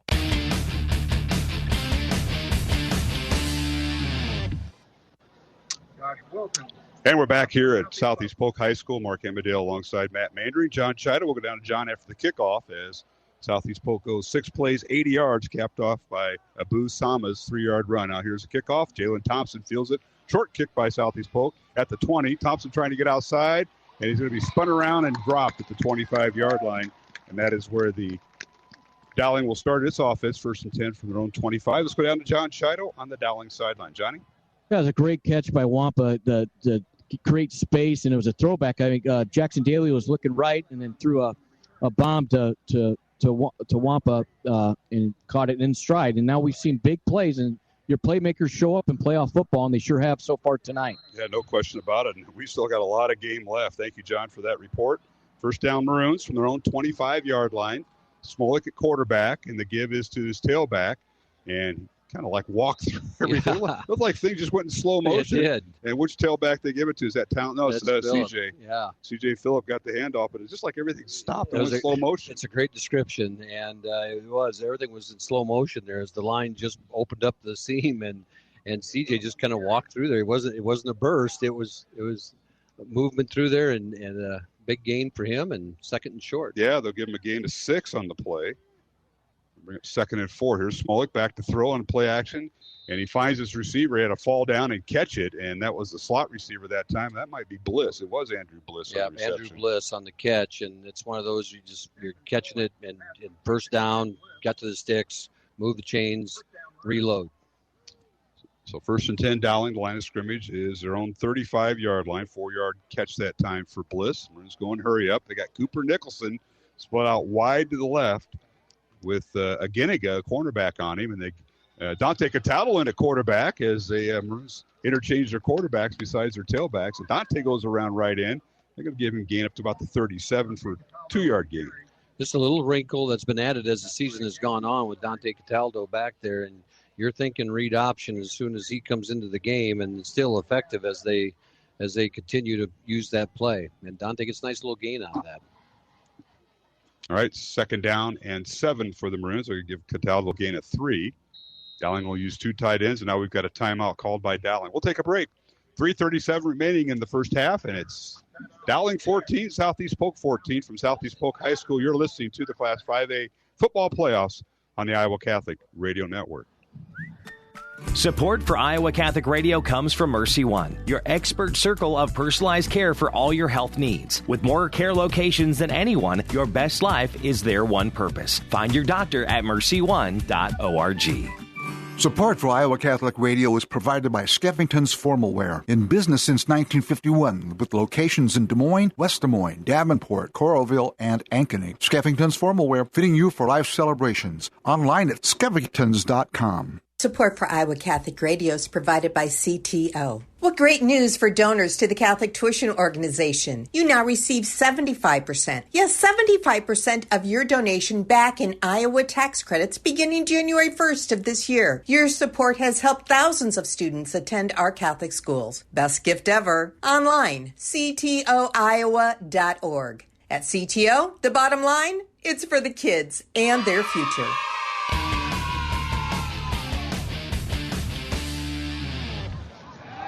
All right, back to throw as we come out of the timeout. Smolik downfield looking for Carson Brown, and the pass is underthrown but caught inside the 30-yard line. Carson Brown with a huge catch coming out of the Dowling timeout there, Matt. What's happening is they're getting those guys isolated the other way from Wampa, yeah. and then Xavier can't come over and help, and Carson Brown's getting behind everybody, and that ball was underthrown. Otherwise, that was 6 points because he was behind the defense. But Carson did a heck of a job to come back and make the catch on that ball and move the sticks to the Dowling side of the field.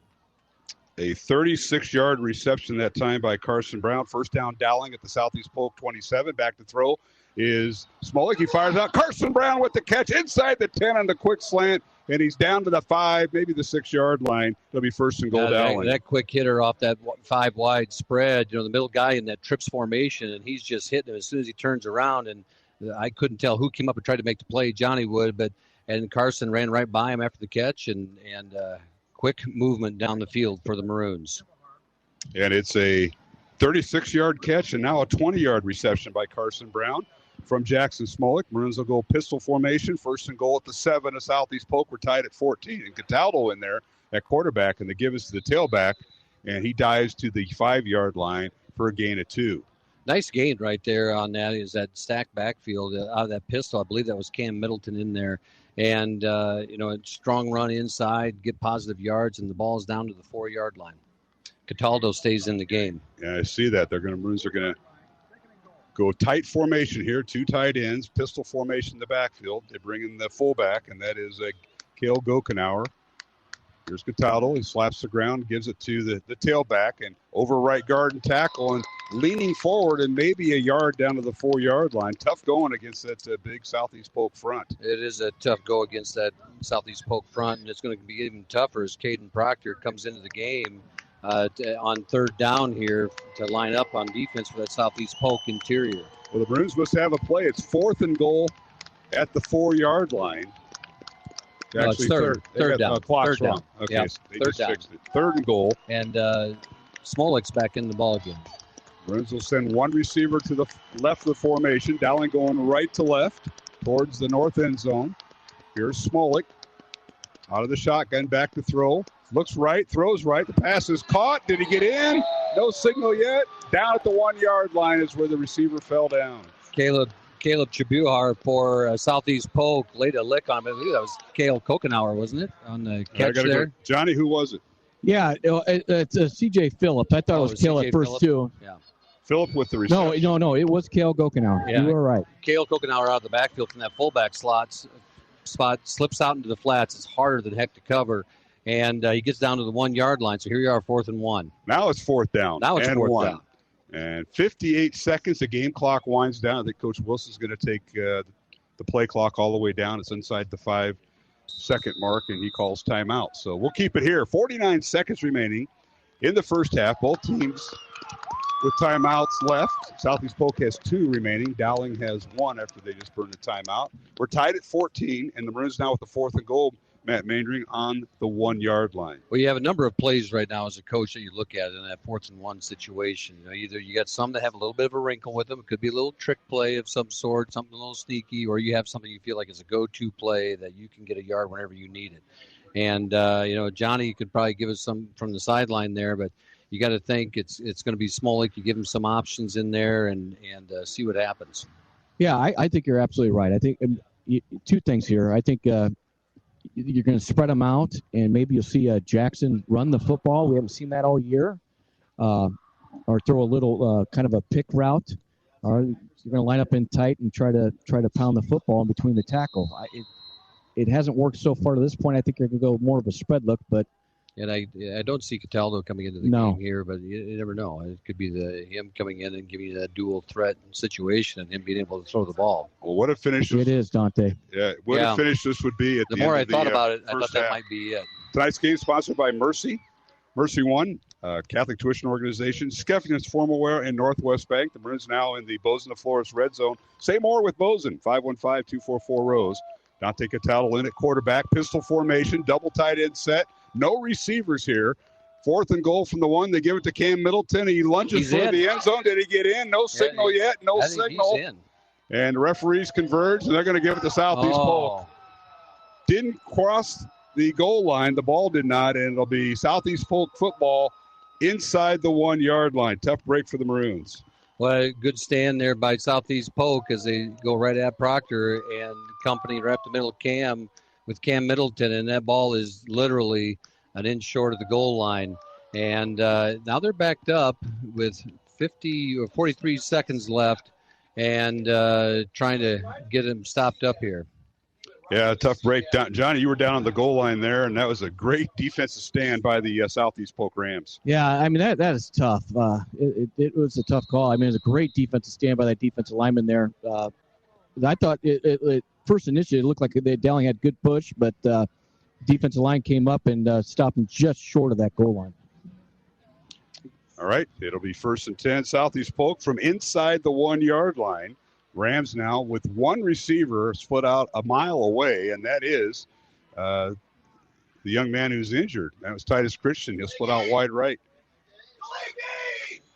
And now they throw the flag. It'll be delay a game on Southeast Polk. That's going to be half the distance to the goal, so it's a half inch they'll mark off. Yeah, what's half the distance of 6 inches? It'd be 3 inches. So the ball will be near the goal line. And that's where they put it. Look at that. Yeah. Have you ever seen that? Penalty of delay a game on Southeast Polk. So it'll be 1st and... We got some math guys in the booth now. We can ask them what it is if it's half the distance the next time. I'm more concerned about the social studies guy over there. I really am concerned about him. All right. Southeast Polk will go under center Daly with a tight formation. 2 tight ends in there, tailback, and Daly will run it to the left side, and he gets out of bounds right about the 10-yard line. So nice run by Jackson Daly near a 1st down. He bounced that outside. They come up real tight, and he ends up bouncing it to the edge and ends up getting out of bounds, stop the clock. 37 seconds left, and they gave him a little room. They're short of the 1st down as they line up here on 2nd and 3. 2. They'll call it 2nd down. The ball will be on the 9-yard line. Yeah, about 2 yards to go. Now they're going to take a knee. With 37 seconds remaining, and that'll do it unless somebody stops the clock. That should nope, Dowling's going to take a timeout. Yeah, Dowling's going to take a timeout because they do that on 2nd down. Now it's 3rd and 3. Wait, Southeast Polk took a timeout. All right, we'll keep it here. Because Dowling's got 1 left, 34 seconds left. I don't know why you'd take a knee and take a timeout. I'll let you figure that out. Yeah. Tonight's game brought to you by Ashworth Vision Clinic, along with construction professionals, dental associates, and our thanks to Kemen for supporting our broadcast all season long in our 45th year of broadcasting Dowling Catholic football. Let's go down to the Dowling sideline. That's where John Chido's at. And, John, you're going to with Coach Wilson here at halftime momentarily, but give us your thoughts. Yeah, it's like a heavyweight slugfest, back and forth. And like we talked about, your playmakers have been making plays, both sides of for Southeast Polk and Dowling Catholic. It's been exciting. It's been great to watch. It's been great football. It's been big plays, big momentum changes. You can't ask for anything more. Johnny, who called that timeout? Did Southeast Polk? No, Dowling did. Okay, they pointed the wrong way at first. Yes, okay. Yep. Okay. I was going to say that wouldn't have made any sense. I was trying to figure out the strategy of that and going through my mind, and I can't come up with it. All right. There's a reason they pointed the wrong way. Yeah, that was just a mistaken pointing direction out of the referee, and now they'll back on the field. Now they can take a knee, and Dowling cannot stop the clock. And they do. So we go into halftime, apparently, with about 25 seconds to click off, and the play clock has been reset, so they can't stop it. And we're going to go to halftime with the score 14-all, Dowling and South Polk. I know John Chido is going to get to visit with head coach Tom Wilson. I have the scores here. Go ahead, at man. Half, go ahead. Valley is up on Pleasant Valley, 19-7 at the half. Iowa City High up on Cedar Rapids Kennedy, I believe it's 14-0 yet. And then Ankeny is up on Prairie 7-0. That game now is at half. So all the games are fairly tight at this point as they roll into halftime, as we are. Yeah, no question about it. Let's go as the teams get ready to go to the locker rooms. Dowling will head to theirs, and Southeast Polk has already made their way to the locker room and lost Johnny throughout all the mess. John, you have head coach Tom Wilson there with you. Yeah, I do. Go ahead.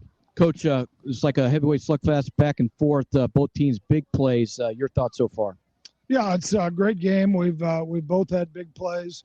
We missed a chance down here at the goal line, and hopefully that doesn't come back to haunt us. We just have to regroup and get ready to play. Okay, thank you so much for your time.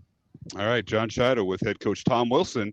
As we're tied, Dowling and Southeast Polk here in the Class 5A quarterfinals. So winner moves on to the next week up to the Unidome in Cedar Falls, the semifinals, tied at 14 here at halftime. We're awaiting our first half stats, and I noticed somebody came in. We do have a reflective window here, and I noticed some guy who's wearing. He's pretty neutral. He's staying neutral. He's in neutral colors. We got a special guest at halftime, folks. Does have a smile though. No, he doesn't. These defensive guys don't have much smile. I've seen his replacement. He's not smiling much. They got a chip on their shoulder. Yeah. They don't identify players. They don't talk them by name. They talk to them by number. Yeah. So you could be the greatest quarterback out there. Just talk to them by number. That's the thing. Don't give them anything. We'll get with that. Well, we better take a break as we wait for Jared Seifert to bring the stats down. He's in a different booth here at Southeast Polk High School. Again, our halftime score 14-all, Dowling and Southeast Polk. Mark Amadale, Matt Maindring, John Chido, and stay tuned. Our special guest coming up here at halftime. Hope you can join us here on the Iowa Catholic Radio Network. Listen to Catholic Women Now with Julie Nelson and Chris Magruder Thursday mornings at 9 on Iowa Catholic Radio and on demand at iowacatholicradio.com and the Iowa Catholic Radio app.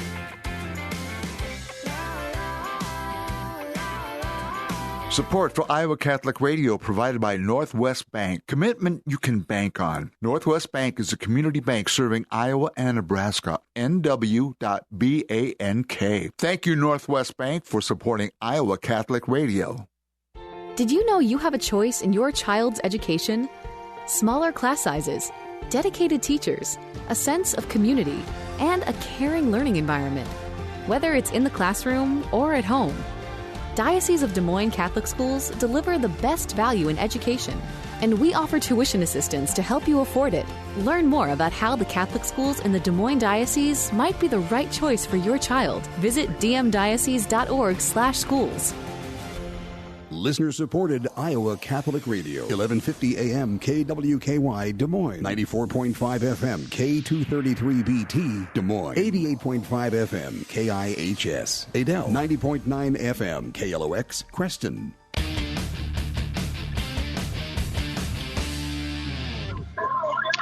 And welcome back to Southeast Polk High School. Mark Amadale, Matt Maindring, John Chido. Our halftime score is Dowling and Southeast Polk tied at 14. Let's take a look at the first half statistics. Dowling with 220 yards of total offense. Southeast Polk with 155. Maroons have thrown the ball for 180 yards in the air, and they've rushed the ball for 40 yards. Southeast Polk has thrown the ball for 107 yards in the air and have rushed the ball for 48 yards. in the first half. Penalties, Dowling with 2 penalties for 10 yards. Southeast Polk has yet to commit a penalty. First down, Southeast Polk with 10, Dowling with 7. Jackson Smolik, what a first half he's had for the Maroons. 8 out of 12 passing, 180 yards and 2 touchdowns, no interceptions. And Jackson Daly for the Rams, 7 out of 13 passing, 107 yards, no touchdowns and no interceptions. Cam Middleton's Dowling's leading ball carrier, 7 carries for 23 yards. C.J. Phillip, 4 carries for 14 yards. For Southeast Polk, Abu Sama, 11 carries for 37 yards, and Daly, 5 carries for 5 yards. Leading receiver for Dowling, Carson Brown, 3 catches, 125 yards and a touchdown. And Cooper Nicholson, 2 catches, 49 yards and a touchdown. Andrew Bliss, 1 catch for 4 yards. Kale Gokenauer, 1 catch for 3 yards. For Southeast Polk, Xavier Wampa, 5 catches, 86 yards, and Abu Sama, 2 catches for 21 yards. Again, the first half statistics, Dowling with 220 yards of total offense, and Southeast Polk with 155. I want to thank the math guy, Jared Seifert, for the job he does all season long, providing us those stats. And now to our special halftime guests. Let's see if folks can recognize you here, Coach, former teacher. I'm Mark. Good to see you. Good to see you. Grant Bossum is our guest. You know, Mr. Mandering told me this. He says, we don't have the dean of students at Dowling anymore. We got something life. I don't know what they call it. Student life and assistant principal. When you left, they changed the title. Did you know that? That's what I heard. That's what I heard. So, Grant, thanks for coming up and joining us. The reason I brought you on, number one, I know there's some Dowling fans out there. I know you're at Johnson High School. You coached at Johnson. Yep. But you got a lot of memories of Dowling. And, I do. Some people really missed you this year. Our first game, we were sitting right here. It was like, where's Grant? You're up here, talking with the principal, trying to get a raise and stuff like that. And now you can't do that anymore on your downtime. But fair enough. No, you're over there with the lady that used to teach at Dowling. I am. That you married. Yeah. We called her Miss Fine back in the day. Yeah, before his time. Miss Fine. Before Mr. Mandering's time. Or maybe this is Mr. Fine now. I don't know how that works, but something like that. Yeah, but you're over at Johnson teaching with your wife and where your kids go. And Grant, we miss you. And I know the people at Dowling, especially open house coming up on Sunday. But talk about what's been progressing here with you and your new position at Johnson. I had an opportunity to go over to the home district with my kids and my family, and tough to leave this place. A lot of good memories. The crazy part is where I met my wife, and all 3 of my kids were born, and I still remember that first year. Had a kid born during the playoff run, about right now. So he actually turned 11. So those that have been around for a while, in 2010, Tom's first championship here, 2010, he was born, November 3rd. So he was born, Wednesday, 2 days ago?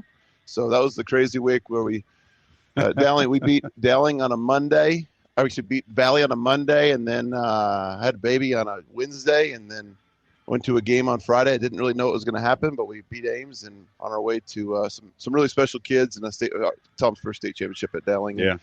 And first time we've been back to the Dome in a while. That was the Wednesday, Monday, Friday playoff where you play 3 games in 10 days. Actually 4 if you count the last regular season game. That's over with, thank goodness. Grant Bossum's our guest, the former defensive coordinator, dean of students, which they've changed that title, as I mentioned. And now you're over at Johnston. Yep. And you had a chance to defend this team, the Southeast Polk team, a week ago as you're the defensive line coach. I know you worked with Coach Helgeson, the D coordinator, and Brian Woodley, who's a good friend, the head coach, working with the Johnson staff. But you got to face these guys a week ago. And Southeast Polk is loaded. Are you surprised at the tie score at halftime? No, candidly. I think both teams are pretty evenly matched. It's interesting to me. You watch how both teams are struggling to run the ball a little bit. I think both of them are pretty good up front. Defensively. So we saw that last week. We struggled to move the ball on Southeast Polk, just a physical size. They play really hard. They're really well coached. And, I think, we saw Dowling about 5 weeks ago and both really good on the lines. I think what I'm probably most impressed today with is the amount of talent and skill on both sides. So you went from being an administrator at Dowling to being in the classroom at Johnson. Talk about that, because you're, as I've been told, one of the top math teachers around. Then you guys always put your heads together. I don't know, Seifert's upset. But you guys put your heads together. I remember you crunching numbers. Who we're going to play in the playoff, all that formula. And do you miss that? Do you still have that over there? Well, we kind of had it, and I'm still friends with these guys over here at Dowling, and Coach Campbell is an IT guy, and he he was running numbers all week, and I think that a lot of people, after we played a really good ball game against Cedar Harvest Kennedy, and we had them on the ropes at halftime. After we lost that game, we didn't feel very good about it, and woke up the next morning, and we started.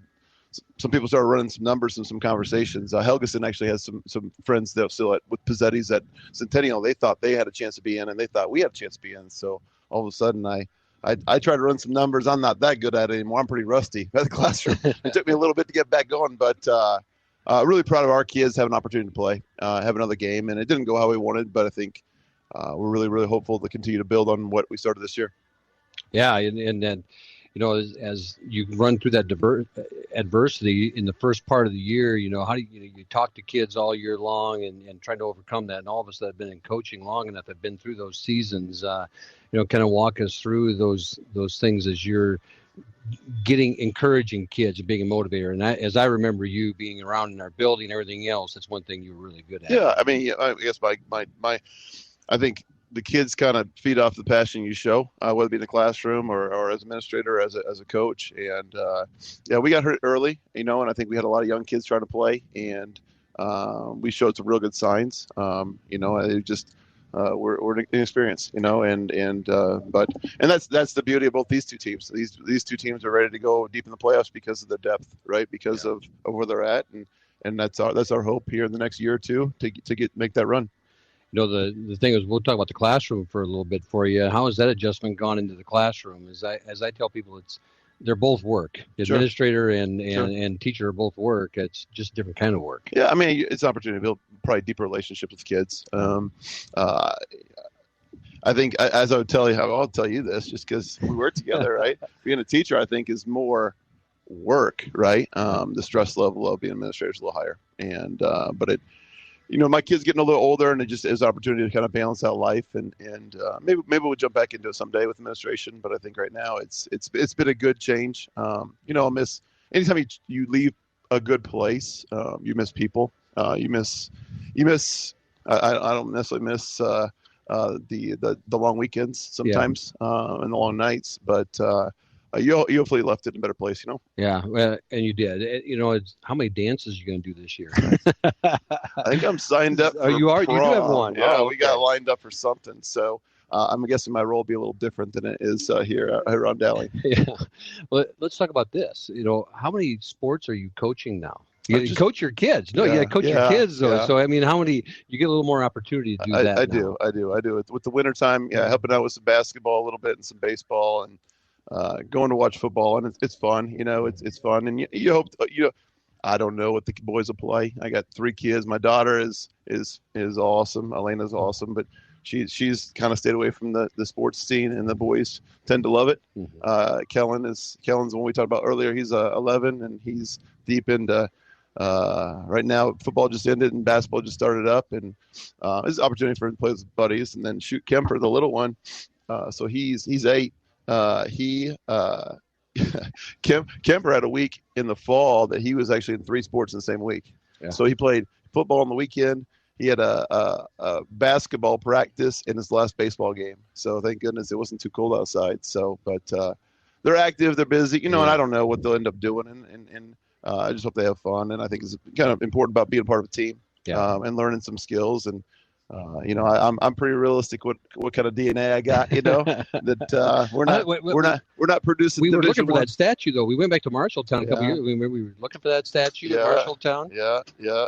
Not very big. It's a bad spot. So. Neither is that one in Sheldon. I'll tell you that. So, but no, it's fun to be back. It's seeing some people I know, and just wish what's best for the kids. I think that's the thing being back here is seeing really, really good kids that really work really hard. I think that's the piece that at some point is it was a special place, and I'm forever grateful to Tom for giving me an opportunity. I'm trying to think. I was 25 years old, and I still remember the first game I ever coached for him, and I was calling the defense and kind of didn't really know what I was doing. I was trying to figure it out. We had some really, really talented kids, and he just talked about just fire all your bullets, right? Get after them. That was against Valley. That was the first game I ever coached, and that was a special year too. If you remember 2005, with some really, really talented kids.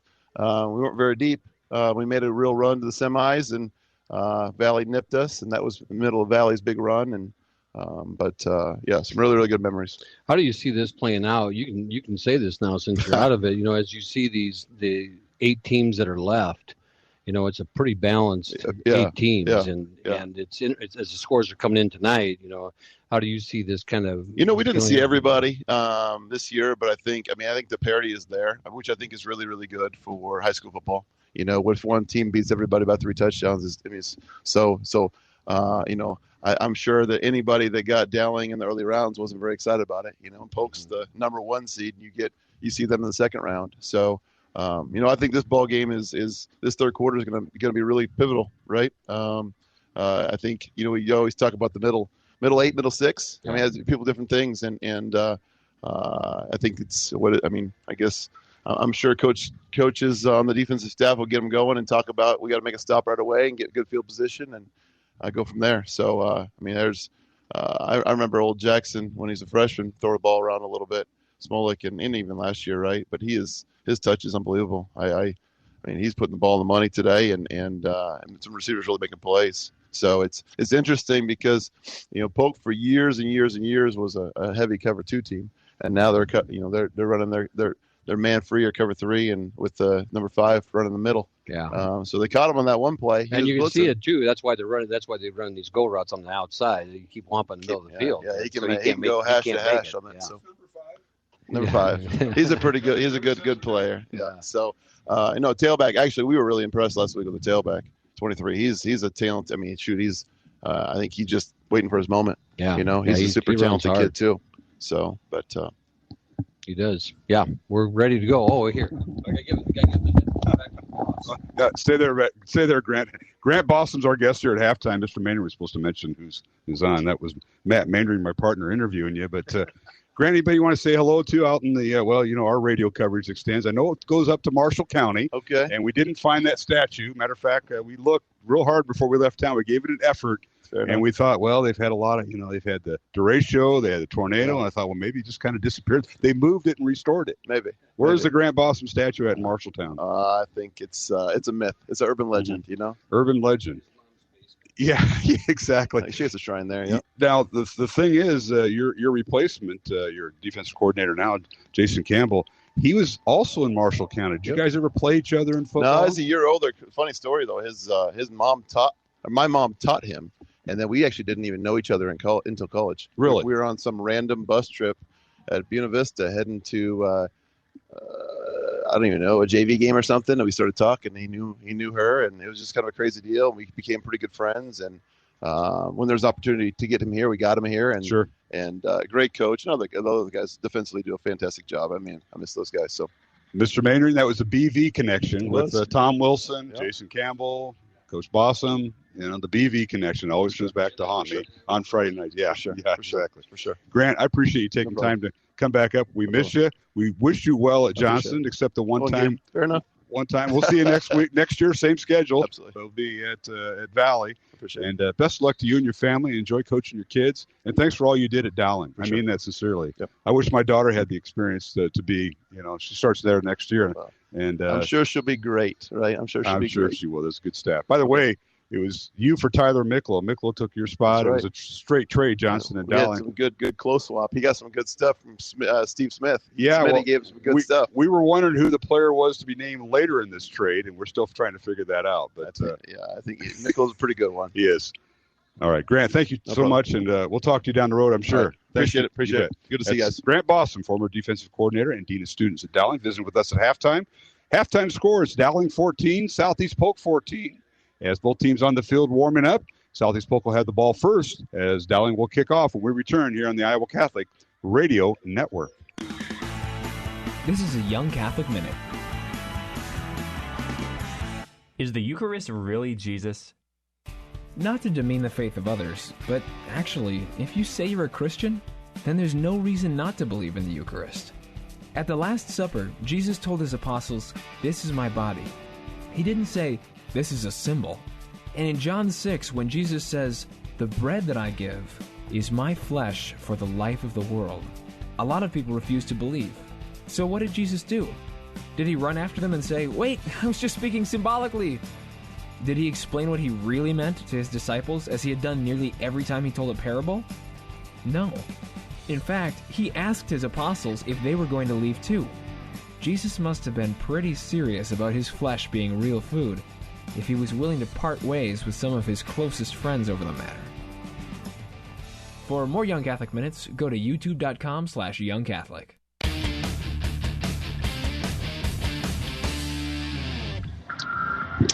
And we're back here at Southeast Polk High School alongside Matt Maindring. I'm Mark Amadeo. John Scheidel on the Dowling sideline. We'll bring him in as Dowling set to kick off. As Southeast Polk will go left to right. They'll defend the north end zone. They'll be going into the wind in the third quarter. Dowling will have the wind at their back. John Scheidel, you're on the Dowling sideline. Give us an update at halftime. Well, it's starting to get a little bit chillier. The wind has died down quite a bit, so that's not going to be really a factor as much as it was in the first half, depending on which way you were going. That's a big stop for Southeast Polk at the end of the half there inside the 1 yard line. You'd like to have that one back if you're Dowling, but you still got another half of football, and it's going to be like Coach Bossum said. He's absolutely right. This third quarter is going to be pivotal, setting the tempo and what's going to be the rest of the game. Yeah, that's exactly right. Matt, let's get some scores in here. Some score updates. Ankeny is now up on Prairie 21-0 in the third quarter, and Iowa City High up on Kennedy 21-0. Valley up on Pleasant Valley 19-7. I don't have a score in that third quarter, and here we are 14-14. Yeah. So this is the game of the night. Absolutely. And, of course, we want to thank Grant Bossum, the former administrator at Dowling, was the defensive coordinator for many years. As you heard him say, back in 2005, that's when my nephew was playing. So, yeah, I remember that. All right, here's a kickoff, and Diego Leon boots to the end zone. There'll be no return by Abu Sama, so it'll be Southeast Polk football, 1st and 10 from their own 20-yard line. So, Matt, what do you see? What about adjustments? You as a coach, what do you do at halftime? What adjustments can you make if you're in the mind of Tom Wilson and if you're in the mind of Brad Zelenovich at Southeast Polk? What do you think? Well, obviously on the Ankeny side, or on the Southeast Polk side, they're looking at how we got to stop. We got to keep things in front of us. We're allowing that isolation on the edges to get us, and the receivers get behind us, and Smolik's putting it on them. On the other side of the ball, they had the long drive initially, but then that one big play, you got to keep Wampa in underneath the coverage, and it didn't happen one time, and it cost. Yes, it did. All right, first down, Southeast Polk out of the shotgun. Daly play action, wants to throw, sets up, fires over the middle. He's got a man open over the middle. It's caught, and that is Cole Falloon. He's going to go touchdown, 80 yards on the first play of the second half. And Southeast Polk has taken the lead 20-14 on one play at 80 yards. Wampa broke his pattern off and ran an out pattern and sucked up the corner on that side, and it allows Falloon to go free over the middle, and he got behind everybody, and that's a quick strike. Yes, it is, and it's 80 yards on the first play. Well set up by Southeast Polk as the Jackson Daly will stay in to hold. And the extra point will be attempted by Josh Wilson. It's 20-14 Southeast Polk. The extra point is up, and it is good. So the Rams score first here in the second half. 21-14 Southeast Polk. We'll take a break and come back. You're listening to the Class 5A football playoffs here on the Iowa Catholic Radio Network. This is Dale Ahlquist with a Chesterton Minute. Have you ever noticed what happens when people set out to destroy the church? They don't destroy the church, but they manage to wreck everything else. G.K. Chesterton says men who begin to fight the church for the sake of freedom and humanity end up flinging away freedom and humanity if only they may fight the church. The secularists have not managed to destroy divine things, but they have destroyed secular things. Thanks to the war against the church, the world is a mess. We have more disorder, more distress, more discontent than ever before. And that's why we must defend the faith. By defending God's truth, we are defending all truth. By defending the church, we are saving the world. Want more than a minute? Chesterton.org.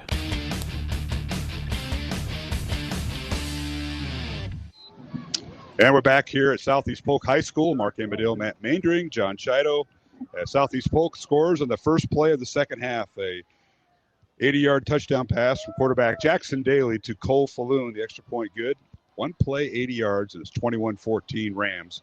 And here's the kickoff by Wilson, and it's fielded by Jalen Thompson at the 15, across the 20, 25. And he might go. He's across midfield. He's got the punter to beat inside the 40. Jalen Thompson with it. And he's down the far sideline. Can he go? And he's out of bounds. What a return. Jalen Thompson from his own 15-yard line, out of bounds inside the 10-yard line. And how about that for an answer? Yeah, how about that for the answer? You know, on the last kickoff that he got, and someone had to say something because he ran east and west, and he did not run north and south. And this time when he caught it, he was just a bullet up the middle. He said, "I'm going to kick it short. I'm going to run straight up the middle." Did. Found a groove out in that down the middle of the field, and then down the sideline, outrunning the kicker, and I couldn't tell who chased him down from the side, but the big fella ran out of gas. First and goal, Dowling at the 9-yard line. What a return by Jalen Thompson. John Chido, what a run by the big guy. Jalen woke up there, and he ran like Jalen could run, and just like Matt said, north-south, find space and go. And now Dowling with the first and goal. They give it to the tailback, and he wedges his way over center and the two guards, and that is, I believe, Cam Middleton. Yeah, I believe that was Cam Middleton in there, yeah. And get a couple yards out of it, and Southeast Polk brings Caden Proctor into the middle of the field again. And, the 6'8", 300 and what is that guy weighing? Man, he's a big kid, 335.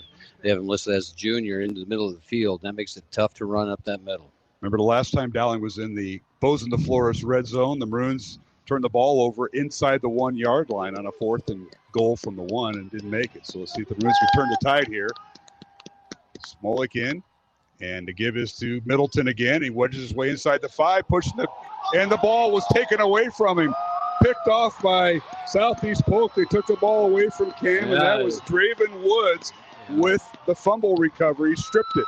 Draven Woods ripped the ball right out of Cam's hands as he was churning for those extra yards inside the 2, and big turn of events there as the sophomore makes a big play for the Rams. So it'll be 1st and 10, Southeast Polk. He ran it back to the 15-yard line.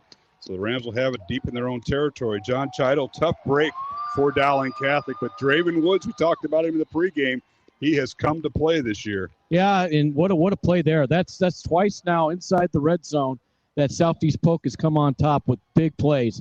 The stoppage on 4th and short, and then Draven Woods with just a direct strip of the football. Just took it right away from Cam. Yep, it made a big play there, 1st and 10 Rams, and now they'll do the lateral pass. It is caught. That's Cole Falloon trying to get outside the numbers. He's hit and dropped, stays in bounds. As the line of scrimmage was a 15, they'll move it up to about the 18-yard line to pick up a 3 on the pass. The defensive stand right here now gets magnified. You have adversity on the first play of letting them score a touchdown, and then to come back and have that great kickoff return by Jalen Thompson and to turn the ball over on the second play. And now this defense has a big task in front of them to get the ball back. So 2nd down and 8 for Southeast Polk. They'll put Wampa in motion right to left. That makes 3 receivers on the left side. Southeast Polk going north to south, and they give us the tailback. And guess who's back? That is Titus Christensen down the near sideline. Broken arm and all, still on his feet. And finally drugged down inside the 20-yard line of Dowling. And that has really electrified the crowd here right in front of us. 1st and 10, Rams. 1st and 10. Joe Reed ends up chasing him down as Titus Christensen broke through the middle in that zone. Reed cut back up right over the center and really has this Dowling defense on the heels right now. So they'll spot him out of bounds somewhere inside the 20. They're going to put it on the 18-yard line. So what a run. 64 yards for Titus Christensen. 1st and 10, Southeast Polk. Christensen stays in the backfield. He broke his left arm and has it casted up, missed several games, has 3 receivers to the left and a tight end on the right. The give is to Christensen, trying to find a hole, puts his head down and bowls his way down near the 15-yard line for a gain of 3. Stacked up over on that right side in the bottom of the pile, Joe Hughes and Adam Townsend as they come up out underneath that scrum in the middle there as Titus Christensen runs into a lot of resistance after a 3-yard gain. 2nd down and 7 for Southeast Polk. I want to thank our supporters of Iowa Catholic Radio's 45th year broadcasting Dowling Catholic Sports, Northwest Bank, Skeffington's Formal Wear, along with Catholic Tuition Organization and Mercy One. All right, the Rams put Quint Christensen in motion right to left. They have 3 receivers now flooded to the left side. And now Daly looking in the end zone, fires right, and he overthrew everybody, incomplete. Closest receiver was Falloon, and he overthrew everybody. Everybody was well covered by the Dowling defense. Yeah, and well over the top there. And we got a flag down on the far side of the field. Yeah, it's going to be on Southeast Polk, I think, legal shift. All right, we'll wait the words from Dave Rittman, our referee tonight, wearing the white hat. Illegal formation, offense, 5 men in the backfield. 5-yard penalty, repeat, second down. Yeah, didn't have enough people in the line of scrimmage. 5 in the backfield, yeah, Mr. Maindring. I saw it earlier. Their tackle was lining up. I hit it about 2 yards off the line of scrimmage, and the linemen have to be within so far of the ball, and they have to be in the range of the line of scrimmage. You can't be backed up that far. So to bring up 3rd down and 7 for Southeast Polk. Wampa, the slot receiver to the left, and they split out a tight end with him, and now they do a check with me as now Jackson Daly checks with his head coach, Brad Zelenovich, who's also the offensive coordinator, along with Jason Nolting. Here's the snap, and now Daly between the tackles runs the football, and he's driven down right about the 11-yard line. Strong run forward, gets about five yards or so on that carry as he was a called quarterback draw up the middle, and defense rallied to the ball pretty quickly, creates a 4th down here, and their field goal unit ran on and ran off. And the ball's in the 12-yard line, so a 4-yard gain for Daly. Yeah, I have a feeling we're going to get a timeout before this is all over because the play clock's going to run out. Play clock's at 15. They run an extra tight end in there. And this, Southeast Polk's going for the game right here. They're trying to put a dagger in. 7 on the play clock. 21-14 Rams. Under 8 minutes to play, 3rd quarter. They direct snap it to Wampa. Throws in the end zone. The pass is caught. And did he hit onto it? Touchdown. Oh, the ball was loose, but I think they're going to give him a catch, and he had possession first.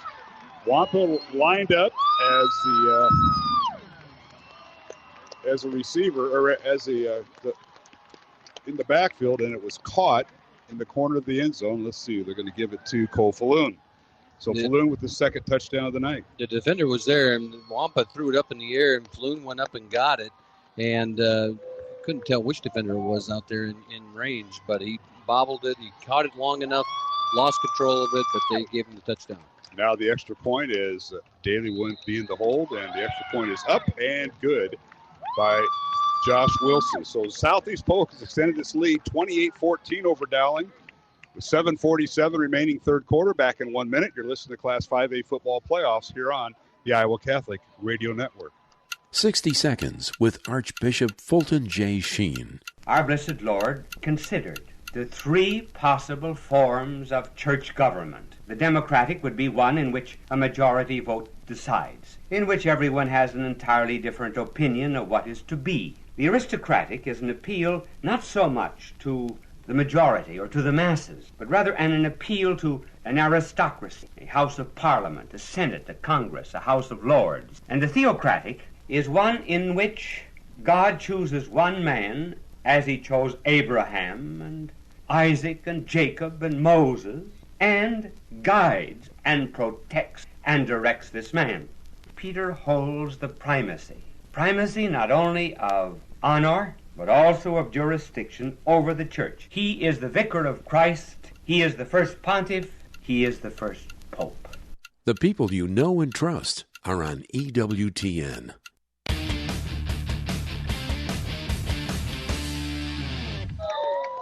All right, here's the kickoff returned by Dowling Catholic, and one of the upbacks picks it up and runs it on the return. C.J. Phillip, and he gets up near the 20-yard line, but not after Southeast Polk in the last possession out of the Wildcat. Xavier Wampa, a pass to Cole Falloon in the end zone from 12 yards out, touchdown. 6 plays, 85 yards on the Southeast Polk possession, and the big one, Matt Maindring, was Titus Christensen's 64-yard run on the second play from scrimmage. The one thing about for this Dowling offense is they've been able to make big plays, and if it's a grinded-out game, they're in trouble, but these 14 points they can make up. You got a lot of football left. They certainly do, and now a pass incomplete as Jackson Smolik tried to hit Jalen Thompson, who had that great kickoff return, and it was incomplete. Let's go down to John Chido on the Dowling sideline. Johnny? Well, it's definitely a game of emotions and big plays, and Southeast Polk has really just put the dagger in Dowling's and kind of deflated them. And here's where you look at yourself in the season and you say, hey, we need to step up the adversity Dowling does and play football. There's a lot of football game left. Yeah, there certainly is. Now the Maroons with a 2nd and 10. The pass is incomplete as it was thrown to Cooper Richardson, but Cooper couldn't make the catch. I think he tried to turn before he had the ball, and he drops it at about the 25-yard line. So we'll bring up 3rd and 10 Dowling from their own 21. He was trying to break the tackle before he caught the football and was going to spin out of it and didn't secure the ball well enough before he turned. And so now you have a 3rd and 10 without a first down here, putting the defense back in the field. This is a big play for the Maroons. All right, 5 receivers, 2 to the left, 3 to the right. Dowling going right to left, south to north. Back to throw is Jackson Smolik. He fires it out looking for Richardson. The pass is incomplete, but a penalty flag down. A couple of them down. And it'll be pass interference on the defensive back of Southeast Polk. We see this more and more in the game as the ball that's underthrown. When you have the receiver and the D-back running down the field side by side, and the receiver sees where the ball is, and he runs, stops his feet, and then you have the defender running over. Number 26, 15 yards for the 30th spot. First down.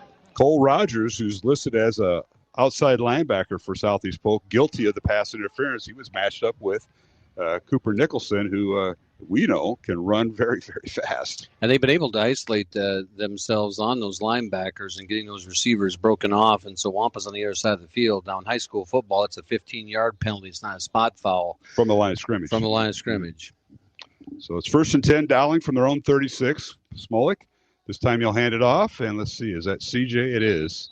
CJ Phillip on the carry. He grinds it up near the 38-yard line. Pick up a 2 to bring up 2nd and 8. And running into the left side of that line, as Sam Good and Jan Carew for Southeast Polk. And it's been pretty stout up front all night, and they did a good job there of stopping CJ up. All right, the Maroons will go with 5 receivers, 3 to the right, 2 to the left, empty backfield, no tight ends. And Smolik at quarterback on 2nd and 8. Smolik back to throw, airs it out, throws right side, and he overthrew Carson Brown. The pass is incomplete inside the 25 of Southeast Polk. So as they line up, when Dowling goes 4 wide like that or whatever, they're lining up man underneath and letting Wampa float over the middle. So he's free. So Wampa's not responsible for a person while the other 4 are. And so then that creates, mismatches as Wampa's sitting back there trying to read the quarterback, and you're going to look him off one way and bring him back the other. Boy, he's logged a lot of miles tonight. You might as well call it 1A or 2A football because he's not been off the field much, this Wampa. Back to throw, Smolik fires the ball out, caught near side, and the defender hit right at the 42-yard line. Nice reception that time by Winget, the tight end. Winget gets the ball there and gets hit right as soon as he gets it. And gets tackled right at the spot there. And so then no chance for him to get the first down, and he ends up short. It's 4-yard gain up to the 42-yard line. That'll be shy of the first down. It'll be 4th and 4 for the Maroons. And John Cole in the punt. He'll have the wind at his back. He stands inside his 30-yard line, awaiting the snap from Carson Hagan. Twin safeties back deep for Southeast Polk, including Wampa. Here's a kick, and over in, and Wampa has drive, it. And the ball's loose. And Dowling's got it. Dowling's got it, Hagan. That's Carson Hagan, the snapper. Wampa fumbled the ball. He muffed it, and Hagan picked it up inside the 20, and there's life left for Dowling. What a play. As Hagan, and as is the case a lot of times, the long snapper's the first man down the field because you can't touch him. So you put one of your best athletes there in that long stepping position. He's going down and cover. Hagan sees that the ball is touched. You cannot advance that touch. So that goes back to where Hagan picked it up, because Hagan picked it up and ran for a few yards, but it goes back to the first touch, which is where a 20, Hagan picks it up. 23-yard line. Nice analogy there, Matt. It's 1st and 10.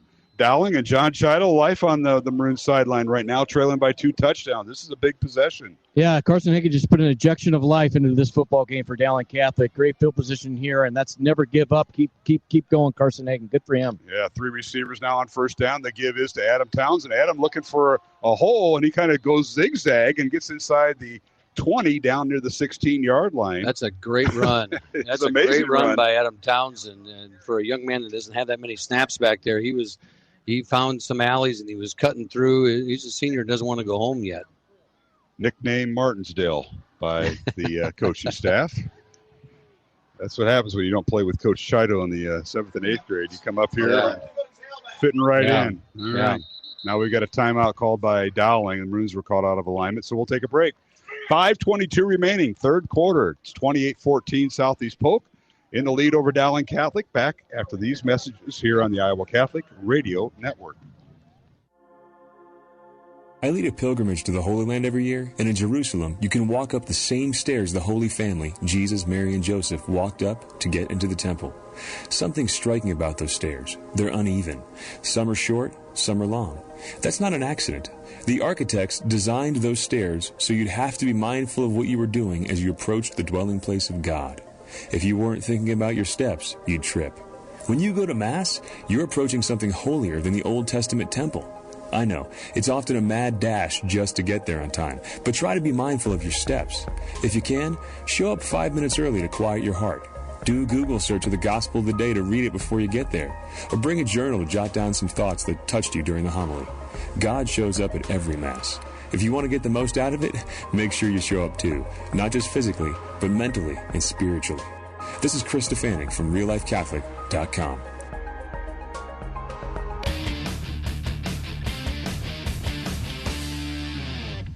And we're back here at Southeast Polk. Dowling comes out with out of the timeout with Dante Cataldo at quarterback. He fires right side, caught by Cooper Nicholson, touchdown Maroons, and Dowling on the board from 16 yards out there, Matt, out of the timeout.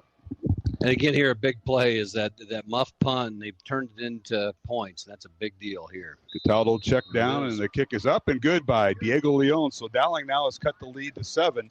It's 28-21. Southeast Polk leading the Maroons with 5:16 remaining third quarter. Back after this timeout here on the Iowa Catholic Radio Network.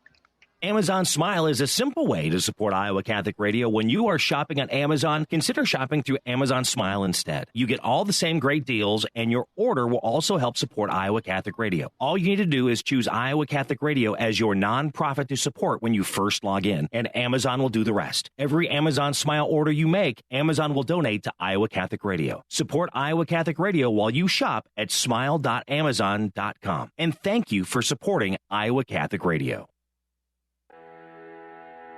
It can be easy to forget about the dignity of another when we disagree with their ideas or actions. We start to focus on the things that make us different, and the thoughts start to divide us. Before we reach the conclusion of those thoughts, we must pause and remind ourselves that person with a different idea or lifestyle has great dignity. The next time you find yourself ready to go toe-to-toe with someone, remember that they have dignity and deserve respect, even when we disagree.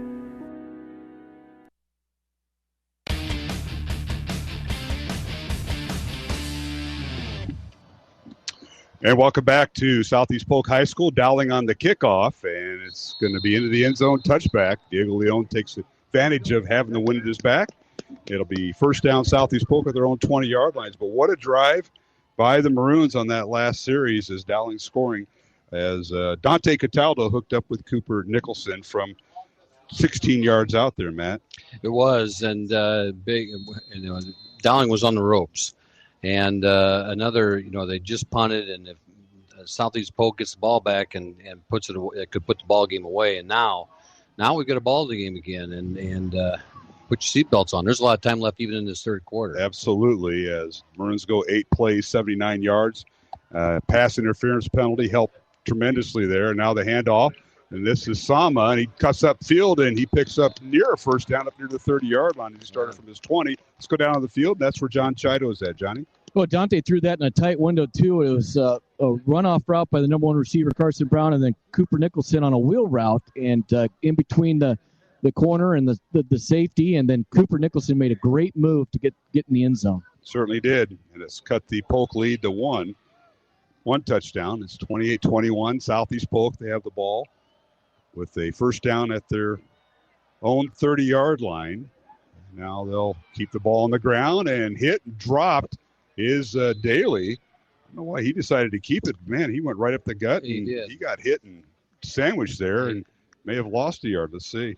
Yeah, I think they give him just a little bit of progress, but it was a quarterback draw, called play, and runs right into Jalen Pettis as Jalen Pettis threw his man off, and and was able to get in there and stop that up. Hagen runs off the field to get a break here on second down, and I believe it was Rumley came in the game for him. So it'll bring up second, and they're going to call it 7. They'll give him a gain of 3. Line of scrimmage just shy of the 34-yard line. 2 receivers to the left.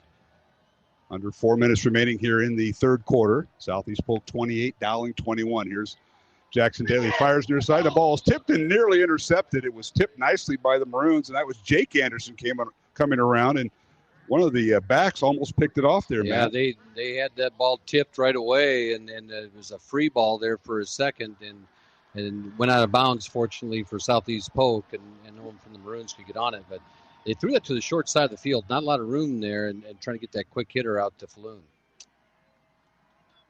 So the Rams now will go with 2 receivers to the left, 2 to the right. It's 3rd and 7 for Southeast Polk on their own 34. Jackson Daly at quarterback. Play clock down to 5. And working without a tight end. Here's the snap. Daly looks left, throws left, right over the middle. The pass is caught, and that's Wampa with the catch, a sliding catch at the 47-yard line of Southeast Polk. Gain of 13 and a Ram first down. They have to find him over the middle. They lined up him in the slot position and got him up inside there behind the linebackers, and pretty decent coverage there by the Maroons. But Daly threw that one right where only Wampa could get it down low, and allowed him no chance to move the ball, but enough for a first down. Well, the Rams go with the receiver on each side of the formation, 2 tight ends, and Abu Sama at the tailback, and they'll run the Wildcat once again with Wampa, and he gets it up to midfield. He faked the handoff to Samba, and he went over right guard and tackle and got up to midfield for a gain of 3. Yeah, they've done this now a few times with him at that Wildcat position and trying to create some things for him and get the ball in the playmaker's hands as Daly comes back onto the field. And, they've been rotating as quarterbacks, but Sama's in there now again. Yeah, and Sama will go out as a receiver to the left.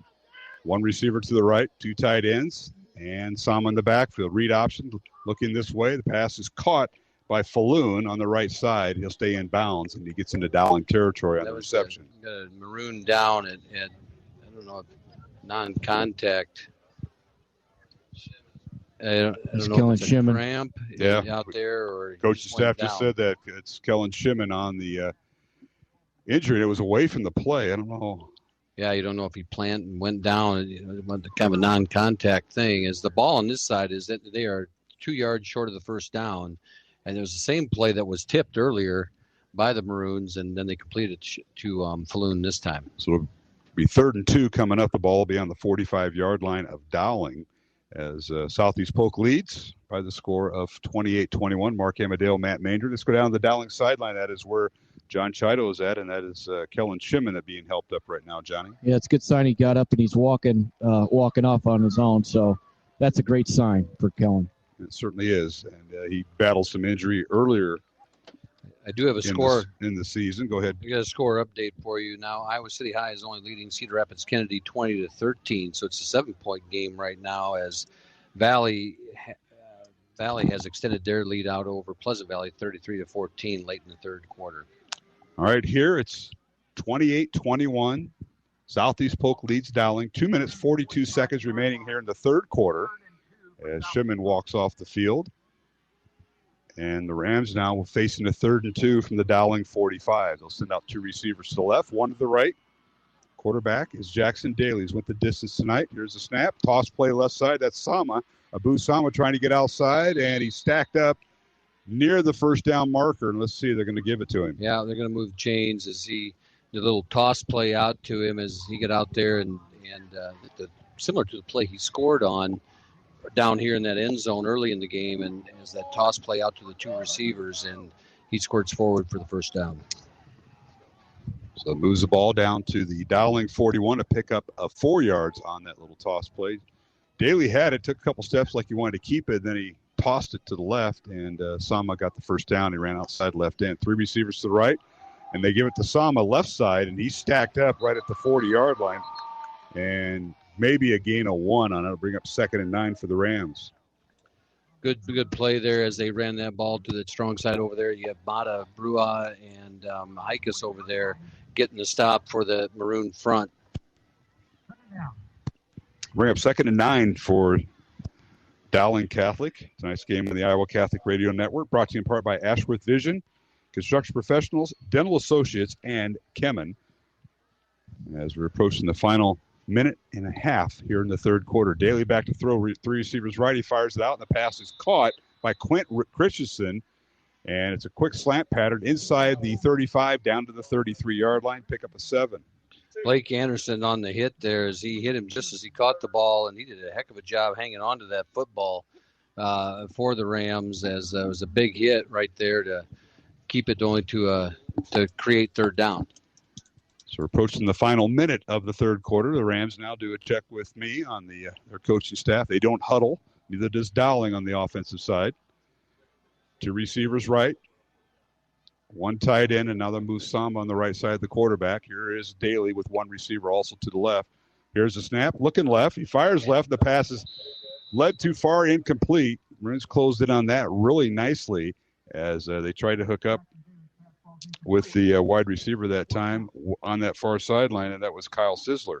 So Southeast Polk has a decision to make here, and they, not too much thinking 4th and about 2, this. yeah. 4th and a long 2 from the 33-yard line of Dowling. Yeah, and so they're going to go for it down here, and with the incompletion, the clock stops. So this is going to be in the third quarter, going into the wind yet, which may have made them think about a field goal if they were going with the wind, but likely not. Yeah. Remember that wind was out of the south, and it's still guessing that flag is blowing straight out, so out of the south. And now here's Daly, read option. He keeps the football, fakes it to the tailback. Sama picks up the first down and more inside the 25-yard line before he stopped a 8-9-yard pickup that time by the quarterback, Jackson Daly. Jackson Daly with a big run there on that read option and was able to get up the middle and took a pretty big hit there at the end as he comes wobbling back to the behind center here. So first down, Southeast Polk. The line of scrimmage is the Dowling 24-yard line, 9-yard gain for the Southeast Polk senior quarterback. We'll send out 2 receivers to the right, 1 to the left, tight end on the right side. Samba gets the handoff on the right side, and he's trying to run straight upfield. He's hit and dropped, and he'll be shy of the 20-yard line. They'll give him maybe a gain to the 22 for a 1-yard gain. Yeah, about a 1-yard gain there, and that'll be the last play of the third quarter. As the Dowling defense did a really good job there, stopping him up and not letting him get his momentum up. So we've come to the end of the third quarter here in the Class 5A football playoffs from Southeast Polk High School. The Southeast Polk Rams lead Dowling 28-21. We'll go to the fourth quarter after this 1-minute break here on the Iowa Catholic Radio Network. Thank you, Ashworth Vision Clinic, for underwriting Dowling Catholic Sports 365 on Iowa Catholic Radio. Ashworth Vision Clinic online at ashworthvision.com.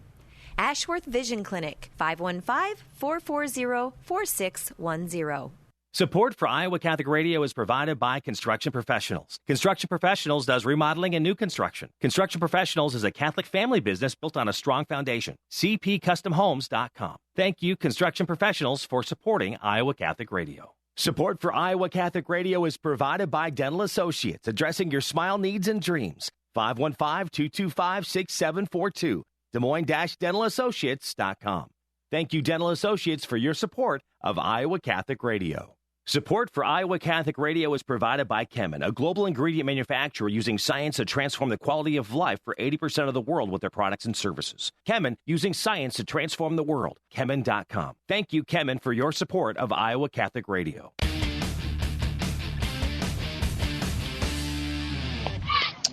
And welcome back to Southeast Polk High School. The Class 5A football playoffs continue here on the Iowa Catholic Radio Network. We'll have some scores. We'll run down updated scores, some other games going on as the winners move on to the semifinals next Friday up at the Unidome in Cedar Falls. 28-21, Southeast Polk with the lead, and now the handoff to Samba, and he's hit and dropped in the backfield. Line of scrimmage was a Dowling 22, and he's going backwards there, man. Yeah, loss of yards there for them on that play. They ran Titus Christensen in motion.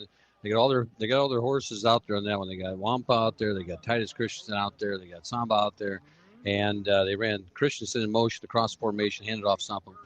Defense was really good up front. Yeah, it was. 3rd and 11 now. They lost a 3 that time for Abu Sama, who has been starting since Titus Christensen broke his left arm, but now Christian came back tonight, and he's had some big runs.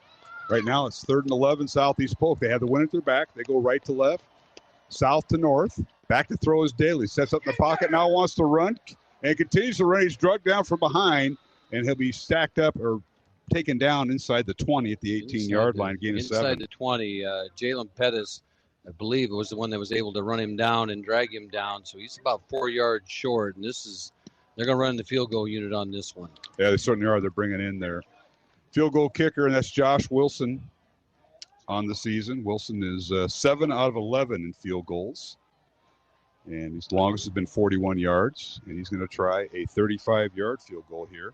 To make it a 2-possession game, so this is a big deal. Daly will hold. Jackson Daly along with the snap. Ball is down from the right hash. Kick is up. It's high enough. It's long enough, and it looked like it's good. It is good. So a 35-yard field goal by Southeast Polk, and it makes it a 2-possession game. 31-21's our score. The Rams with the lead over Dowling. 10:26 remaining, fourth quarter. Back in 1 minute here on the Iowa Catholic Radio Network. Support for Iowa Catholic Radio comes from Mercy One, your expert circle of personalized care for all your health needs. With more care locations than anyone, your best life is their one purpose. Find your doctor at mercy1.org. Support for Iowa Catholic Radio is provided by Skeffington's Formal Wear, in business since 1951, with locations in Des Moines, West Des Moines, Davenport, Coralville, and Ankeny. Skeffington's Formal Wear, fitting you for life celebrations. Online at skeffingtons.com. What is the best gift ever? Giving a Catholic education is at the top of my list. Your contribution to CTO helps families send their children to our Catholic schools who otherwise could not afford it. In giving to CTO, you receive the best tax credits ever. Pledge or donate online at ctoiowa.org. The bottom line, it's for the kids and their future.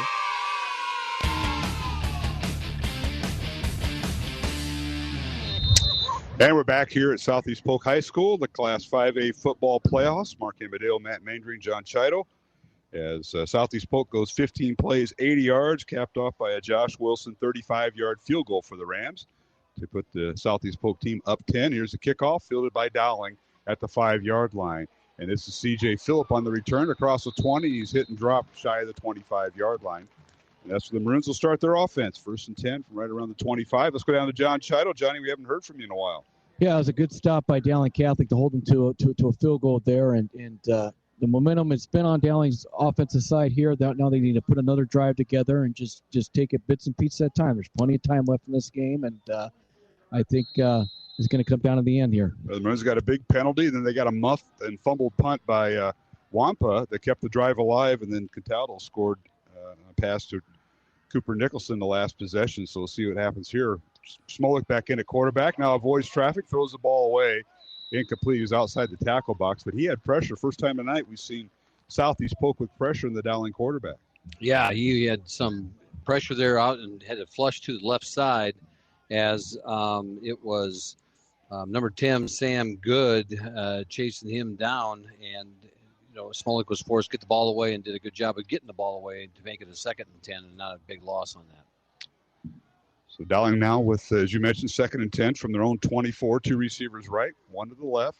Smolik back to throw, looks right, fires it out. The pass is caught on the under pattern. That was Thompson with the reception, and the ball came loose. They say he was down. And Jalen Thompson with the catch for a short gain.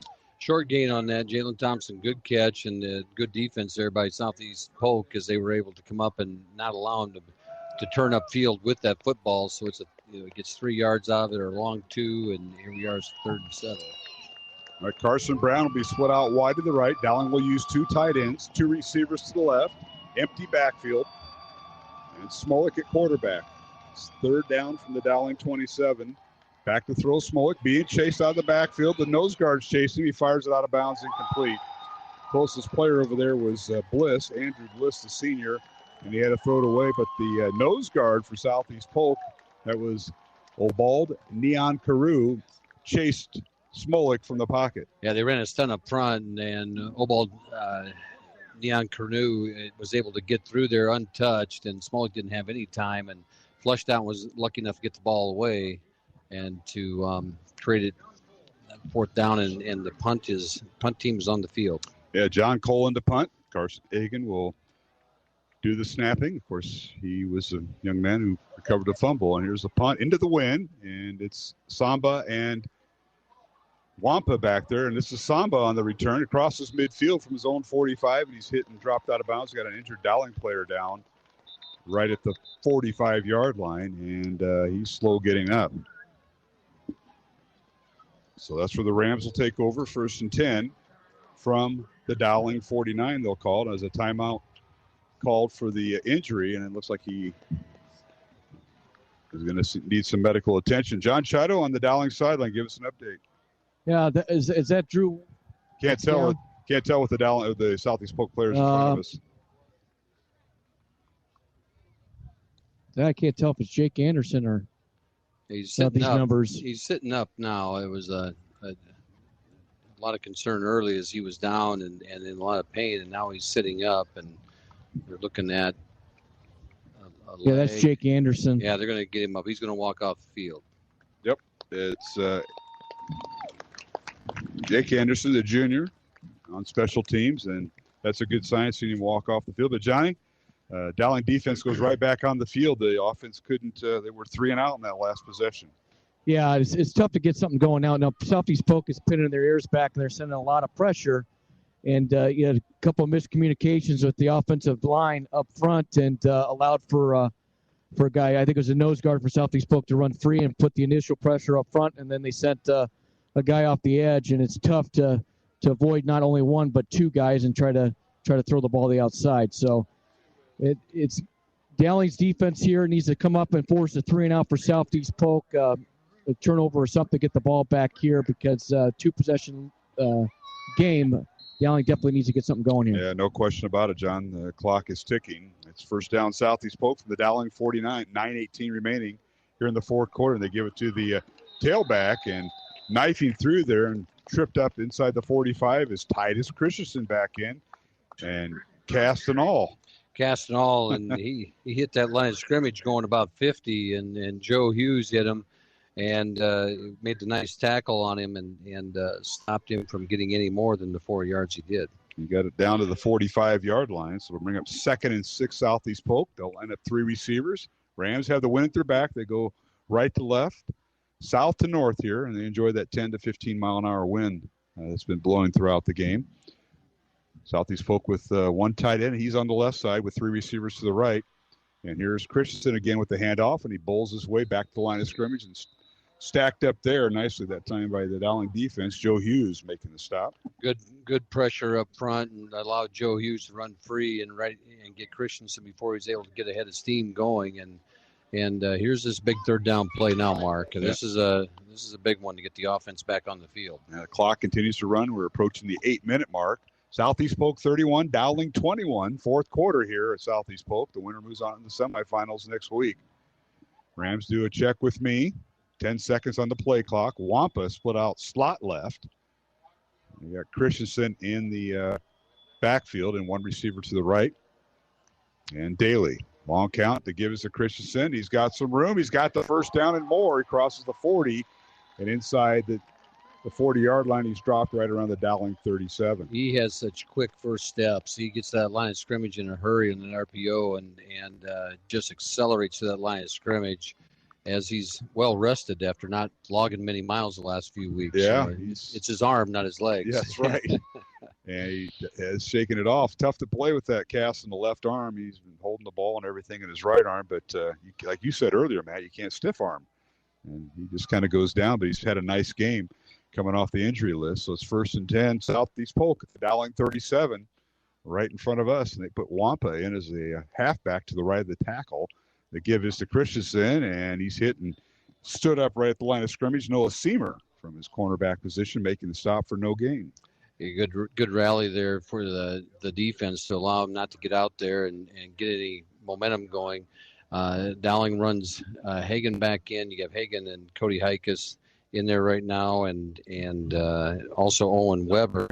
And so this front four has got to create some disruption right now and get an opportunity for a turnover or moving them backwards. All right, the Rams will break I wouldn't call it a huddle, but they just do a check with me with their sideline, and now they get in their positions. 3 receivers to the right. 2nd and 11, the ball into 38, a loss of 1. Christian with the handoff again. He's inside the 35 and blasts right through there, brought down right about the 32-yard line. He'll be shy of the first down. Yeah, it's been interesting that they've been running to Christensen late here in the ball game. Even with the cast on his hand, you think he'd be more susceptible to turn the ball over potentially. But they want that senior out there and figure he's gonna take care of it. He's a smart football player and gonna take care of it. All right, they'll split out Cole Falloon wide to the left along with Christensen, and then 3 receivers to the right. So empty backfield, 3rd and 6 for Southeast Polk. The ball at the Dowling 32. Jackson Daly at quarterback. He's went the distance tonight. Back to throw, looks left, throws left, and the pass is incomplete as he overthrew his intended receiver. On the near side, Cole Falloon. They'll bring up 4th down and 6. With a little bit of pressure there, they was forcing Daly to throw it quicker and out there to Falloon. And Southeast Polk's kind of caught in no man's land here. And they are going to go for it on 4th down at the 30-something and not going to punt it deep. And they run Wampa off the field. They'll bring Sama back in. Yeah. And they'll bring an extra tight end back in. And that is with kind of their bigger front here. They're going to load up the front. And I wouldn't be surprised to see a quick kick type thing out of this. All right, 4th down for Southeast Polk, and it is a quick kick. And he pops it up right up over the 30-yard line, takes a Dowling bounce, and went to the 29-yard line. That's where Dowling will have it. 3-yard punt. 3-yard punt by Daly, no return. That's a big break right there because they were in a tough situation because that's a no man's land going for it on 4th down. And you had to think something was going on when they run Wampa off the field as they're going to do that and go for it on 4th down. You think he'd be on there. All right, John Chido, come on in. Dowling's offense will take over 1st and 10 from their own 30-yard line. Yeah, that's a huge stop. I thought maybe they try a field goal with the wind on their back because the kicker, he showed he had some leg there, but a nice defensive stop there for the Maroons. They just need to get something going early on here in this drive. All right. Smolik now will send Carson Brown in motion right to left. So Dowling now with 3 receivers to the left. Here's the snap. They fake the handoff. They fire it out. Caught by Carson Brown, and he's hit and dropped right about the 36-yard line of Southeast in Dowling territory. Gain of 6.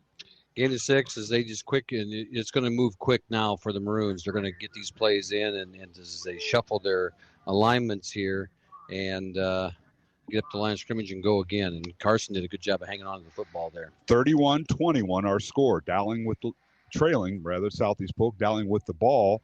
It's 2nd down from their own 36. Back to throw. Pass is caught by Carson Brown right at the 40-yard line, and that's near 1st down. They're going to give it to him. Going to give it to him, and he got hit right as he caught it. And Carson did a really good job of keeping possession of that football as he went down.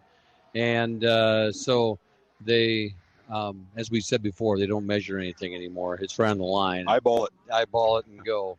And Southeast Polk fans didn't like the spot, but Carson made the catch there, and it was driven back about 2 or 3 yards. So it's 1st and 10 Maroons, 4:45 remaining 4th quarter, 31-21 Southeast Polk. And the give is to the tailback, and that's Cam Middleton, and he drives the ball upfield across the 40 up near the 44-yard line. They'll give him a gain of 4. And they want to keep things mixed up here a little bit as they throw that run in there, and you do have a lot of time in the ball game left. 4:26. They got 56 yards to go to get into the end zone here as they start to pick up the pace. All right, Cooper Nicholson split out wide left. Carson Brown slot left, and 1 receiver to the near side. Back to throw Smolik, looking left. Now flush from the pocket, rolls to his left, fires the ball downfield. The pass is caught, but he stay in. Nope. Out of bounds, they say. He did catch it, but is out of bounds at the Southeast Polk 45. That was a heck of a throw over there, and I couldn't tell who made the catch out of bounds. Across his body. He's running gets flushed out to his left, and running against the grain and throws it on a spot out there on the sideline and couldn't quite drag that 1 foot inbounds. All right, the Maroons are doing a check with me. Clock is stopped with 4:05 remaining. Southeast Polk fans getting ready to celebrate. 31-21 Rams. And 7 seconds on the play clock. It's 3rd down and 6 for Dowling. And now Bliss goes in motion. Here's the snap. Just get it off. And they fired over the middle. The pass is deflected and incomplete. Cooper Nicholson was the intended receiver. and he got around Wampa, but he couldn't hang on to the football. Yeah. They went on that seam route, and Wampa was kind of lurking back there, waiting, seeing where it was going, and his eyes run to Nicholson as they try to get that quick hitter over the middle up the seam. Fourth down now for Dowling. This will be the game. 4:01 remaining. This is your ball game.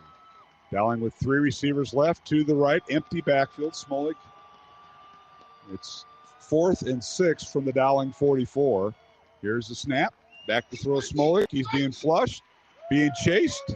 Runs to his left and cuts upfield. Did he get the first down? It looks like he did. Across midfield is what he had to get to, and he did. He got the first down. I don't know how he got that first down, but he ran a long ways. He ran about 50 yards to get that first down, and he did a great play by Jackson to keep the drive alive. 3:50 to go here as they get lined up to go. 8-yard run for Smolik. First down, Dowling at the Southeast Polk 48.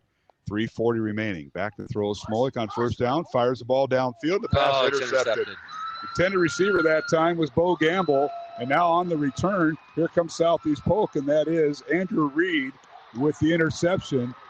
And he's knocked out of bounds inside the 20, and that'll do it.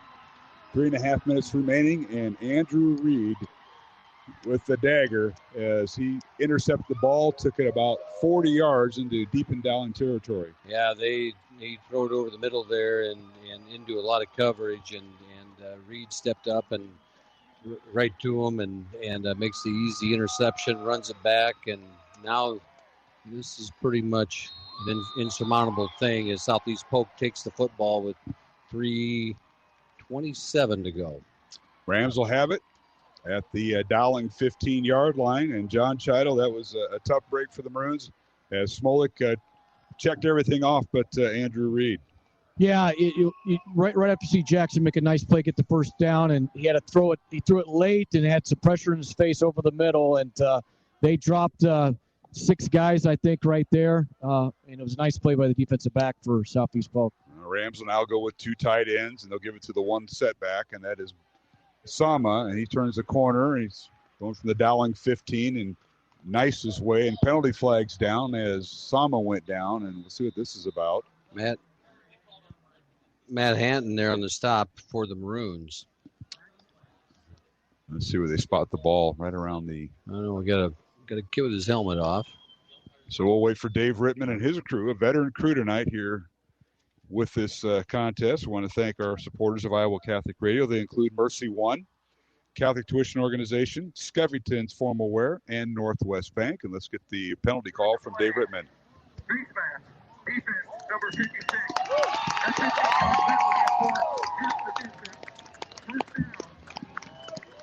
So Ralston Rumley guilty of the face mask. Yeah, I don't know if he... As a result of the foul, his helmet came off.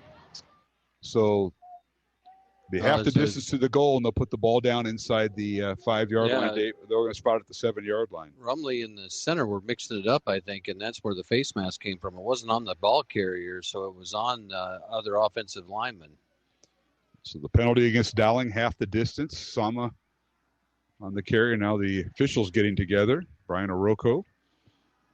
They're trying to figure out. It wasn't enough for because it's half the distance. Is it enough for a first down? That's what they're trying to figure out right now. Well, where did they spot Sama down at? That's what you have to. Yeah. So now they're going to mark it off. Here we go. From the end of the. No, it still is first down. Oh, they're saying first and goal. Yep, first and goal at the 7. First and goal at the 7 for Southeast Polk. 31-21 our score. The Rams with the lead, and they're trying to punch another one in. Sama in the backfield with the receiver at each side of the formation. Jackson Daly at quarterback, and he gives it to Sama over the right side. He's bowling his way to the end zone. Touchdown. Touchdown, Southeast Polk. Sama from 7 yards out. That's his 3rd score of the night as the Rams now up 37-21 with 3:15 remaining. Yeah, and that's it's a win out of the sails there for the Maroons. That's a tough one to go back in there on defense and get excited about trying to stop the football as they know the game is over. Yeah, the Rams and Dowling were tied at 14.5, but it's been all Southeast Polk here in the second half. Extra point by Josh Wilson. And the ball is down. High snap. The kick is up. And Wilson's kick is good. So 38-21 is our score. Southeast Polk leading Dowling in the final 3:15 of the fourth quarter. We'll take a break and be back. You're listening to the Class 5A high school football playoffs on the Iowa Catholic Radio Network. Listen to Making It Personal with Bishop William Joensen Friday mornings at 9 on Iowa Catholic Radio or on demand at iowacatholicradio.com and the Iowa Catholic Radio app.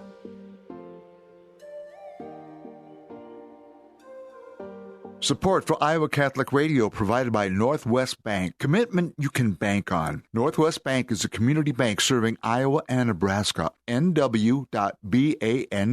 Thank you, Northwest Bank, for supporting Iowa Catholic Radio. Did you know you have a choice in your child's education? Smaller class sizes, dedicated teachers, a sense of community, and a caring learning environment. Whether it's in the classroom or at home, Diocese of Des Moines Catholic Schools deliver the best value in education, and we offer tuition assistance to help you afford it. Learn more about how the Catholic schools in the Des Moines Diocese might be the right choice for your child. Visit dmdiocese.org/schools.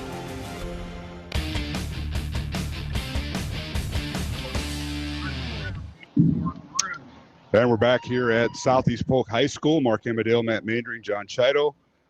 Southeast Polk scores on Abu Sama, 7-yard run. And the extra point was good. And now the kickoff goes out of bounds. And it'll be Dowling football right around the 35-yard line. Let's go down to John Chido for an update from the Dowling sideline. Johnny? Well, I think to kind of sum this thing up here is Southeast Polk made obviously bigger plays than Dowling Catholic did tonight and capitalized on turnovers. You go back and you look at the Dowling's going in for a tying score there after the one-play score for Southeast Polk, and the ball gets stripped.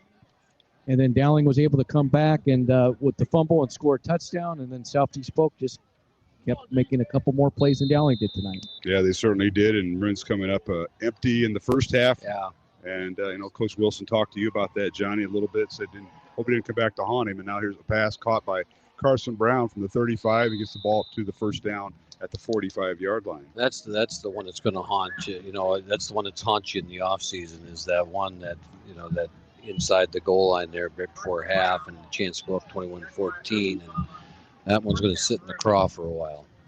All right, first down Maroons as Dowling has the ball at their own 46-yard line. That play went for 11 yards and quick pass that's incomplete. Smolik at quarterback. He's went the distance most of the night, although Dante Cataldo came in and is thrown for a touchdown. He threw to Cooper Nicholson in the third quarter for a score. This is a highly talented Southeast Polk football team. They just have a lot of parts that they're solid from top to bottom. And you look at their two deep. Yeah. You look at that offensive line. They got a bunch of juniors and sophomores playing right now. Here's a quick pass that is caught by Bo Gamble for the Maroons. They'll be moving the ball up to the 49-yard line of Southeast Polk. Jackson Daly has just impressed me as he's managed this offense. He took some hits tonight and things like that and was able to do some things. And you get Wampa and you have Christensen and then Sam Abu in there as well. All right, a quick pass as Maroons go 5 wide. It's caught by Cooper Nicholson for a short gain. The Maroons are trying to advance the ball downfield. They'll put the ball down to the 45-yard line, a gain of 4 that time. Smolik's pass to Nicholson. Couple finals in now. Valley over Pleasant Valley, 40-14. Iowa City High over Kennedy, 32-13. And Ankeny was up big on it was 30-7 the last score I saw on Prairie. All right, Smolik back to throw, caught by Cooper Nicholson in the slot. He's loose, and now he finally goes down as he's wrestled down inside the 35-yard line. So nice reception that time. Cooper broke the initial tackle after the catch and gained a few yards. I didn't update this one.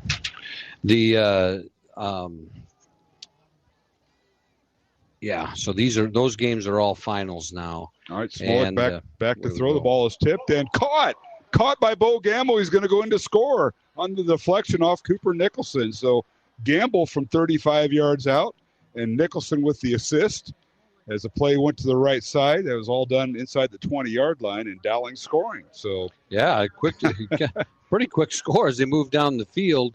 1:34 left. You kick the extra point, and then try the onside kick. And how much magic is there? Well, hopefully a lot. That'd be nice. Minute 34 remaining, and now the extra point by Diego Leon. As Cooper Nicholson, who deflected that touchdown pass to Bo Gamble, stays in the hold. Hagen snap, ball down, kick is up, and it is good.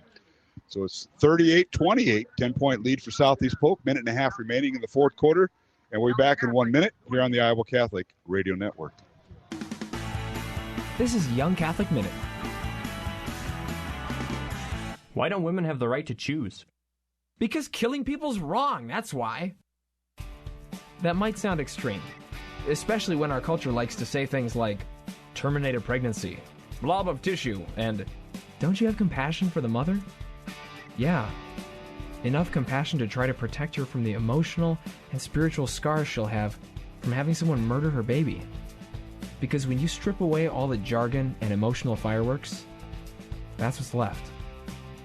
The real, rational, scientific reality is that from the moment of conception, you have a human being.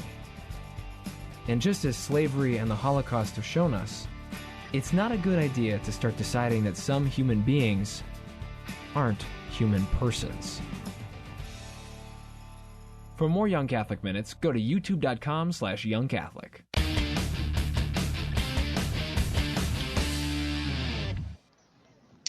And we're back here at Southeast Polk High School as Jackson Smolik has just thrown his third touchdown of the night for Dowling Catholic, and for Bo Gamble, his first touchdown reception of the year. Yeah, nice job by the too. senior. Yeah. And the assist that time to Cooper Nicholson because the ball went off Cooper's hands, and Gamble caught it as the defender was between the two. So it's 38-28, minute 34 remaining. Southeast Polk in the lead, and now Dowling with the traditional onside kick, and it didn't go 10 yards. Didn't go 10 yards. It went to the 50 and took a spun. And yeah, he had the right skip going there for a little bit. You thought we would get one more bounce, but the bounce went sideways and skipped out of bounds. And so Southeast Polk will take the ball, and now they are able to take a knee, and that essentially will be the ball game. Let's go down to John Chutto as the Rams bring out their offense right now, leading by 10. You can tell how aggressive Southeast Polk has been to the football, rallying to the football, because we have a tip ball, and then you have Bo Gamble makes a nice catch off of a tip, but there is no defender there because Southeast Polk has rallied to the football very aggressively all night tonight. And credit to them and their defense, and credit to Dowling Catholic never giving up and fighting till the end of this ball game. Yeah, no question, John. And you look at some of the scoring in this contest.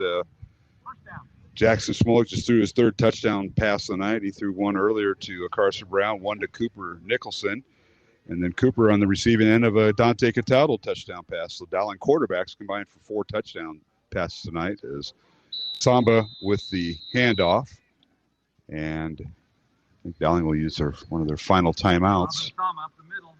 I don't think they're going to use a timeout. They're going to let it go. Oh, they do.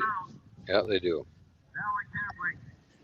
So we'll take a break with a minute 30 remaining here in the fourth quarter. It's Southeast Polk 38, Dowling 28. We'll be back after these messages here on the Iowa Catholic Radio Network. This is Dale Alquist with a Chesterton Minute. Have you ever heard someone say, religion can never depend on minute disputes about doctrine? G.K. Chesterton says that's like saying that life can never depend on minute disputes about medicine. Will the man who says we don't want theologians splitting hairs also say we don't want surgeons splitting filaments more delicate than hairs? Many a man would be dead today if his doctors had not debated fine shades about doctoring. It's also a fact that Western civilization would be dead today if its doctors of divinity had not debated fine shades about doctrine. We depend on doctors of medicine. We can also depend on the doctors of the church. Want more than a minute? Visit our website, chesterton.org.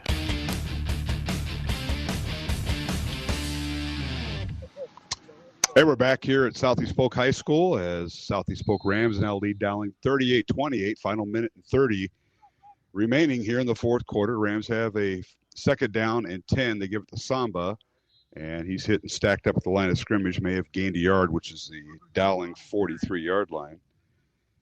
And let's see if the Maroons let the clock run. It looks like they are. So we'll bring up third down and 9 for Southeast Polk. The ball on the Dowling 42 here, Matt. Yeah, they run the clock down here, and the only thing they're going to do is probably save that last time out to after this third down play, because then you can stop it and get the ball back, or at least make them punt it here on fourth down. They're going to run it down, so it'll be about 45 seconds left. And the Rams will call a timeout. So we'll take one ourselves. 43 seconds remaining here in the fourth quarter. Southeast Polk 38, Dowling 28 here on the Iowa Catholic Radio Network. 60 Seconds with Archbishop Fulton J. Sheen. What is the first reflex thought that we find in sacred scripture of God? Not the first description of him creating the world, but the first thought that he has about himself. Open Genesis and you will find it. Let us make man. Think of it, as if God could not exist without man. God does not need man to complete himself, to fulfill a need, but he needs man as a kind of a gift. He must have someone to whom he can show his love. The first monologue that we touch in sacred scripture is the monologue of God thinking about man. And what are the first dialogues in scripture? The first question in Scripture is God saying to man, Adam, where art thou? The people you know and trust are on EWTN.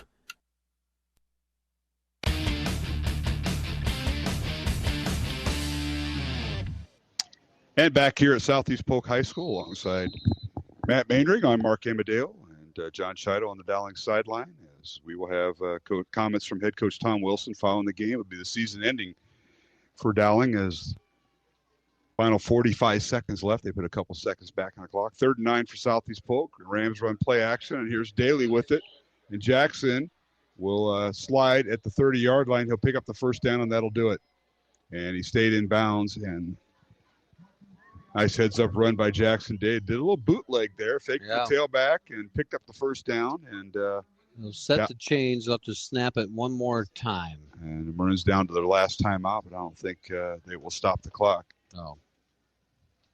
As they go in, Southeast Polk goes in the victory formation at their Dowling 30-yard line. So Daly picking up 13 yards and a first down on that last carry. And that'll be the final snap of the season for Dowling Catholic. And congratulations to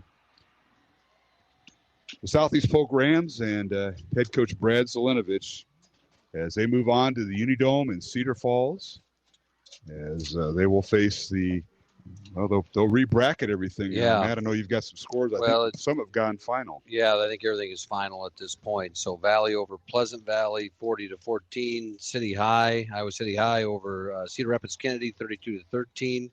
And then Ankeny defeats Prairie and 37-7. So it's going to be Ankeny, City High, Valley, and these Southeast Polk Rams. And, you knew it was going to come down to a couple of these games and two really good football teams going at it here again tonight. And this Dowling team has bounced back from quite a year of sinking down into, being in trouble and coming back, battling back at the end of the season and playing some of their best football down the stretch run here.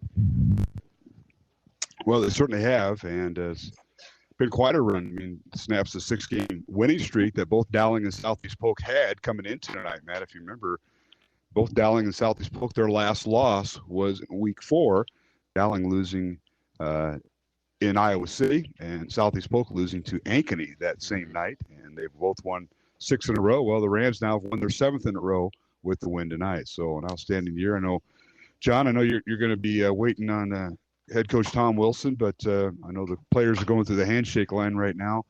And it's been an interesting year for Dowling. They had to overcome a 1-3 start. They won 6 in a row until the loss tonight. Yeah, I mean, you look back at all the adversity that overcome and get to this point is remarkable, and it's a credit to the character of this team and the staff. And you have your starting quarterback go down game one against this team and make his way back and get in to the second game of the playoffs, and they start out 1-3 as a team and end up getting into the playoffs and making it, and end up losing to the number one rated team in the state. I mean, it's just remarkable how these kids never gave up and just stayed the course, and credit to the coaching staff and the culture at Dowling Catholic. Yeah, no question about it, John. And let's take a look at our final stats before we go to break and go to our post-game show here on the Iowa Catholic Radio Network. Again, the final 38-28. Southeast Polk defeats Dowling Catholic. The Maroons conclude their season with a record of 7-4. And for Southeast Polk, they improved their record to 10-1, and they will await their opponent in the Unidome next Friday night. And now they've got ceremonies going on in the field as the Dowling and Southeast Polk teams are receiving their banners. And let's take a look at the statistics. We want to thank Jared Seifert all year, doing a great job with that. Dowling with 344 yards of total offense. Southeast Polk with 417. And that was a little bit different at halftime, man. Yeah, it was. It was flipped. We were tied at 14, and that 80-yard pass on the first play of the second half ended up changing the tone as Southeast Polk on a Cole Falloon 80-yard touchdown reception from quarterback Jackson Daly gave the Rams a lead they didn't relinquish. Dowling with 278 yards of passing yards, 66 yards on the ground. Southeast Polk 190 yards on the ground, 227 yards in the air. Maroons had 14 first downs, Southeast Polk with 20. Dowling penalized 3 times for 18 yards. The Rams 1 penalty for 15 yards. And Jackson Smolik, he was 17 out of 30 passing, 262 yards, 3 touchdowns and an interception. Dante Cataldo 1-for-1 passing, 16 yards, and a touchdown pass to Cooper Nicholson. For Southeast Polk, Jackson Daly, 12 out of 22 passing, 215 yards, 1 touchdown, no interceptions. And Xavier Wamka, 1-for-1 passing for 12 yards and a touchdown pass to Falloon. For Dowling rushing, it was Cam Middleton, 10 carries, 33 yards. C.J. Phillip, 5 carries for 16 yards, and Smolik, 1 carry for 8 yards. Townsend, 1 carry for 6 yards, and Dante Cataldo, 1 carry for 3 yards. For Southeast Polk, Titus Christensen making his return from a broken arm in a cast, 9 carries, 87 yards, led Southeast Polk. Abu Sama, 20 carries for 60 yards. Daly, 9 carries for 36 yards. And the receivers, Carson Brown tonight, what a night. 6 catches, 446 yards, and a touchdown. Cooper Nicholson, 5 catches, 80 yards, and 2 touchdowns. And Bo Gamble, 2 catches for 39 yards and his first touchdown this year. Andrew Bliss, 1 catch for 4 yards. Wingett, 1 catch for 4 yards. Jalen Thompson, 1 catch for 3 yards. Gokenauer, 1 catch for 3 to lead Dowling. For Southeast Polk, Cole Falloon, 3 catches. Check that, 4 catches, 100 yards, and 2 touchdowns. That 80-yarder to start the second half was a backbreaker for Dowling. Wampa, 6 catches for 99 yards. And Sama, 2 catches for 21 yards. So that's a look at the numbers. Again, total yardage tonight. Southeast Polk with 417 yards of total offense and Dowling with 344. We'll take a break as we'll head to the post-game show. Stay tuned. We'll have head coach Tom Wilson, and we'll interview Coach when he gets a moment. Along with Matt Mandring, I'm Mark Amadale, back with more on the post-game show, the final. Southeast Polk ends Dowling's season by the score of 38-28, and we'll return to Southeast Polk High School after these messages. Ever wake up and have your brain just start racing, trying to solve every problem in your life? That's okay. Your brain's just doing what it's supposed to do. It's a problem-solving machine. And while that can be helpful, if you don't keep it in check, that can be really stressful. St. Paul tells us what to do in that situation. He wrote, "Whatever is true, whatever is noble, whatever is right, whatever is pure, whatever is lovely, think about such things, and the God of peace will be with you." Paul wrote that from prison while awaiting trial and execution, so he had plenty of things to obsess about, but he didn't.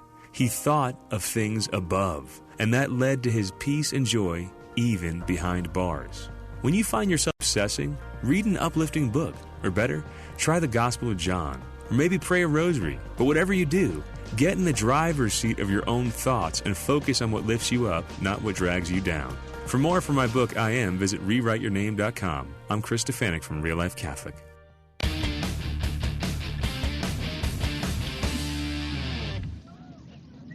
And welcome back to the post-game show here on the Iowa Catholic Radio Network. Alongside Matt Maindring, I'm Mark Amadeo. Final score, it was 38-28. Southeast Polk with the win over Dowling in the 5A quarterfinals. So the Maroons end their season where they started their season back when it was, what was it, Matt? 60 degrees warmer that night. Yeah. A little bit different tonight. Quite a bit warmer. We had a heat index of 105. Tonight we start the game. It was 54 degrees.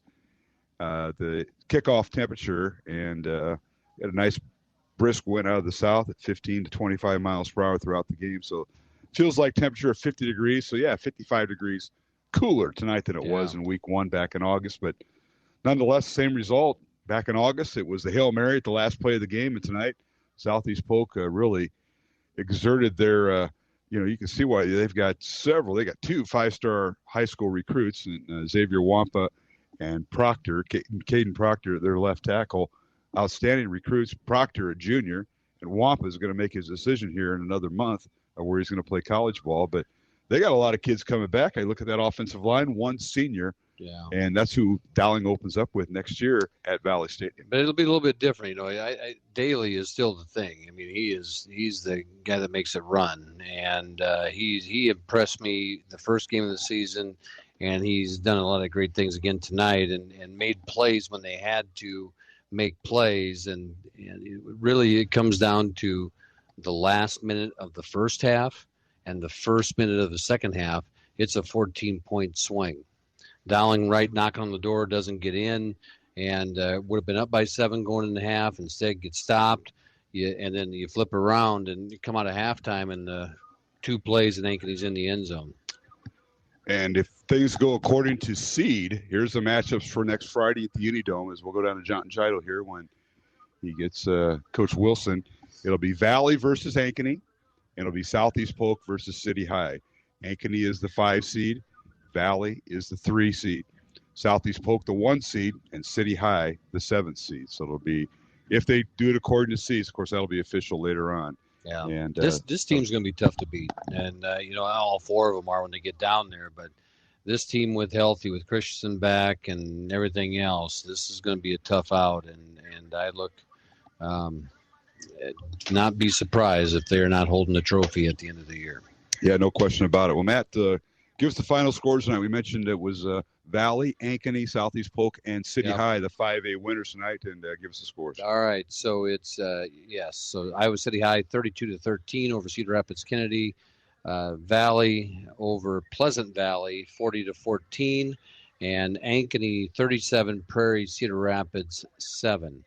A couple other. I was trying to look. We don't have an Indianola score yet. And Xavier out of Cedar Rapids beats Webster City 24-13. Harlan defeated Nevada 38-0, as Harlan's found its stride again. Sure. It's a common name, and as we roll through this, anything else local? Van Meter beats ACGC 31-13. For the second time in about 3 weeks. Yeah, maybe 4 weeks. Dyke New Hartford beats Sigourney Keota 38-14. That was a long drive for Sigourney Keota in Southeast Iowa to make the trip up to the Waterloo area. So those are some of the scores from the area as we go through. All right. Well, John Chado's made his way up to the press box, so we'll take a break and come back with more on the postgame show. Again, the final 38-28. Southeast Polk defeats Dowling and ends their season. We'll take a break and come back with our final thoughts here on the Iowa Catholic Radio Network. Amazon Smile is a simple way to support Iowa Catholic Radio. When you are shopping on Amazon, consider shopping through Amazon Smile instead. You get all the same great deals, and your order will also help support Iowa Catholic Radio. All you need to do is choose Iowa Catholic Radio as your nonprofit to support when you first log in, and Amazon will do the rest. Every Amazon Smile order you make, Amazon will donate to Iowa Catholic Radio. Support Iowa Catholic Radio while you shop at smile.amazon.com. And thank you for supporting Iowa Catholic Radio. It can be easy to look at how someone is dressing or acting and judge them.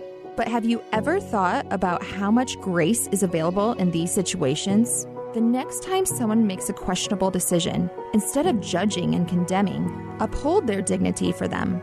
We do greater good by lifting them up in prayer and respecting their personhood than if we mentally tear them apart in our thoughts. We can uphold the dignity of others even when they are unable to recognize their own value.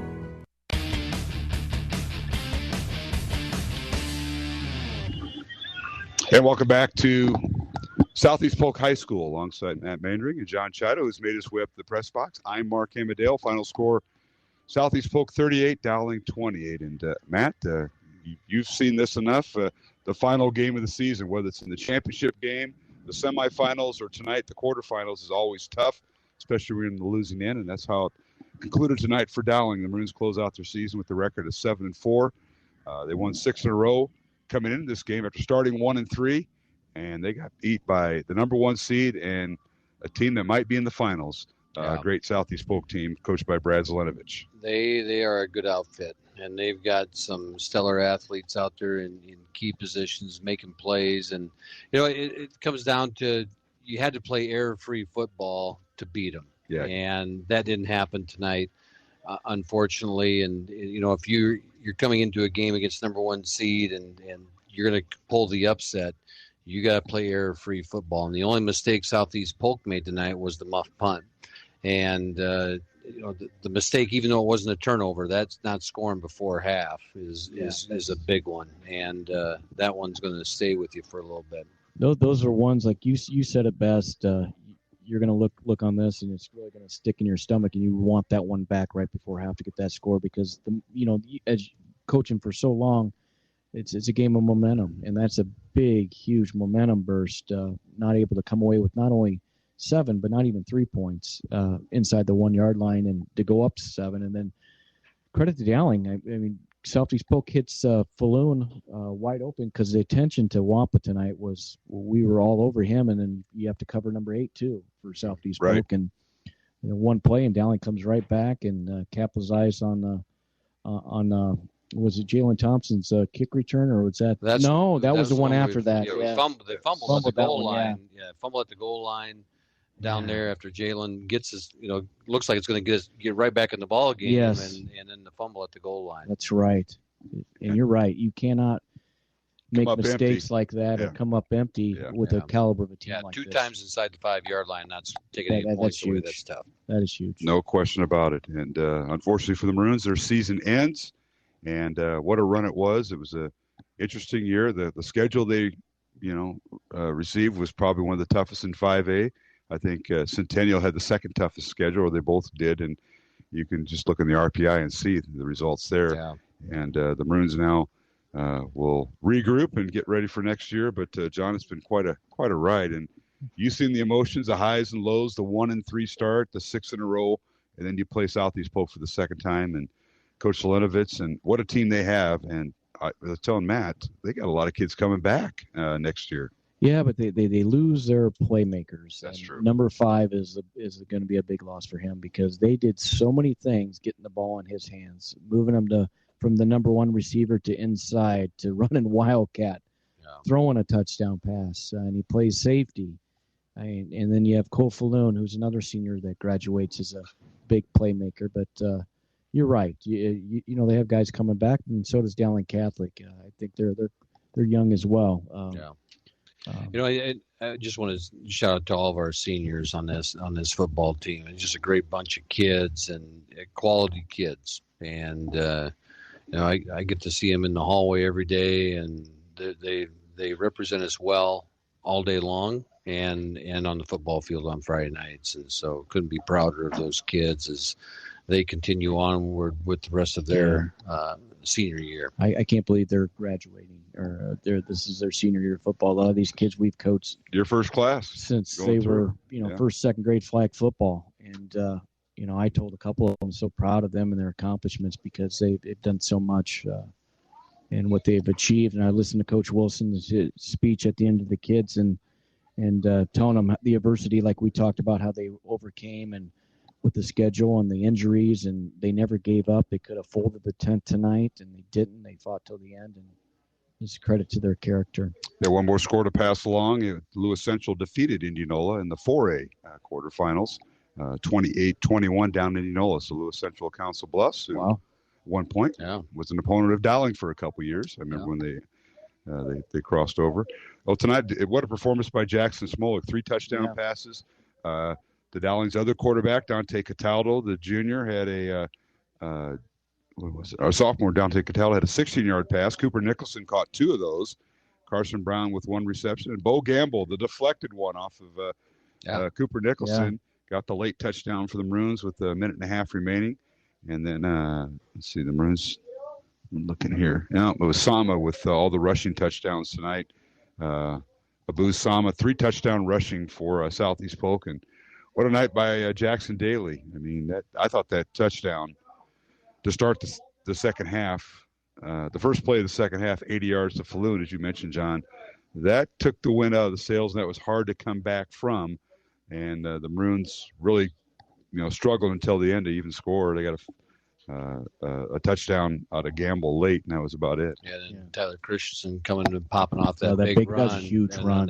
On the next drive, and that was right after the turnover, after the big kick return, and it just put him in the hole. And then Wampa that was a touchdown pass he threw. To Falloon. Yeah. Yes. Mm-hmm. And we talk about it at the 8th grade level, and I was telling my brother Frank was standing down there, and it just, you watch guys that are 15 yards away from the play kind of get caught watching in the backfield. We always tell our kids, you can never make a tackle from being 20 yards away. So there's no use of letting the guy run by you. No. But credit Xavier Wampa. Yep. Falloon with an 80-yard touchdown pass from Jackson Daly to start things off in the second half. Wampa out of the Wildcat, the pass to Falloon from 12 yards. So the Rams went up after being tied at halftime. They go up 28-14.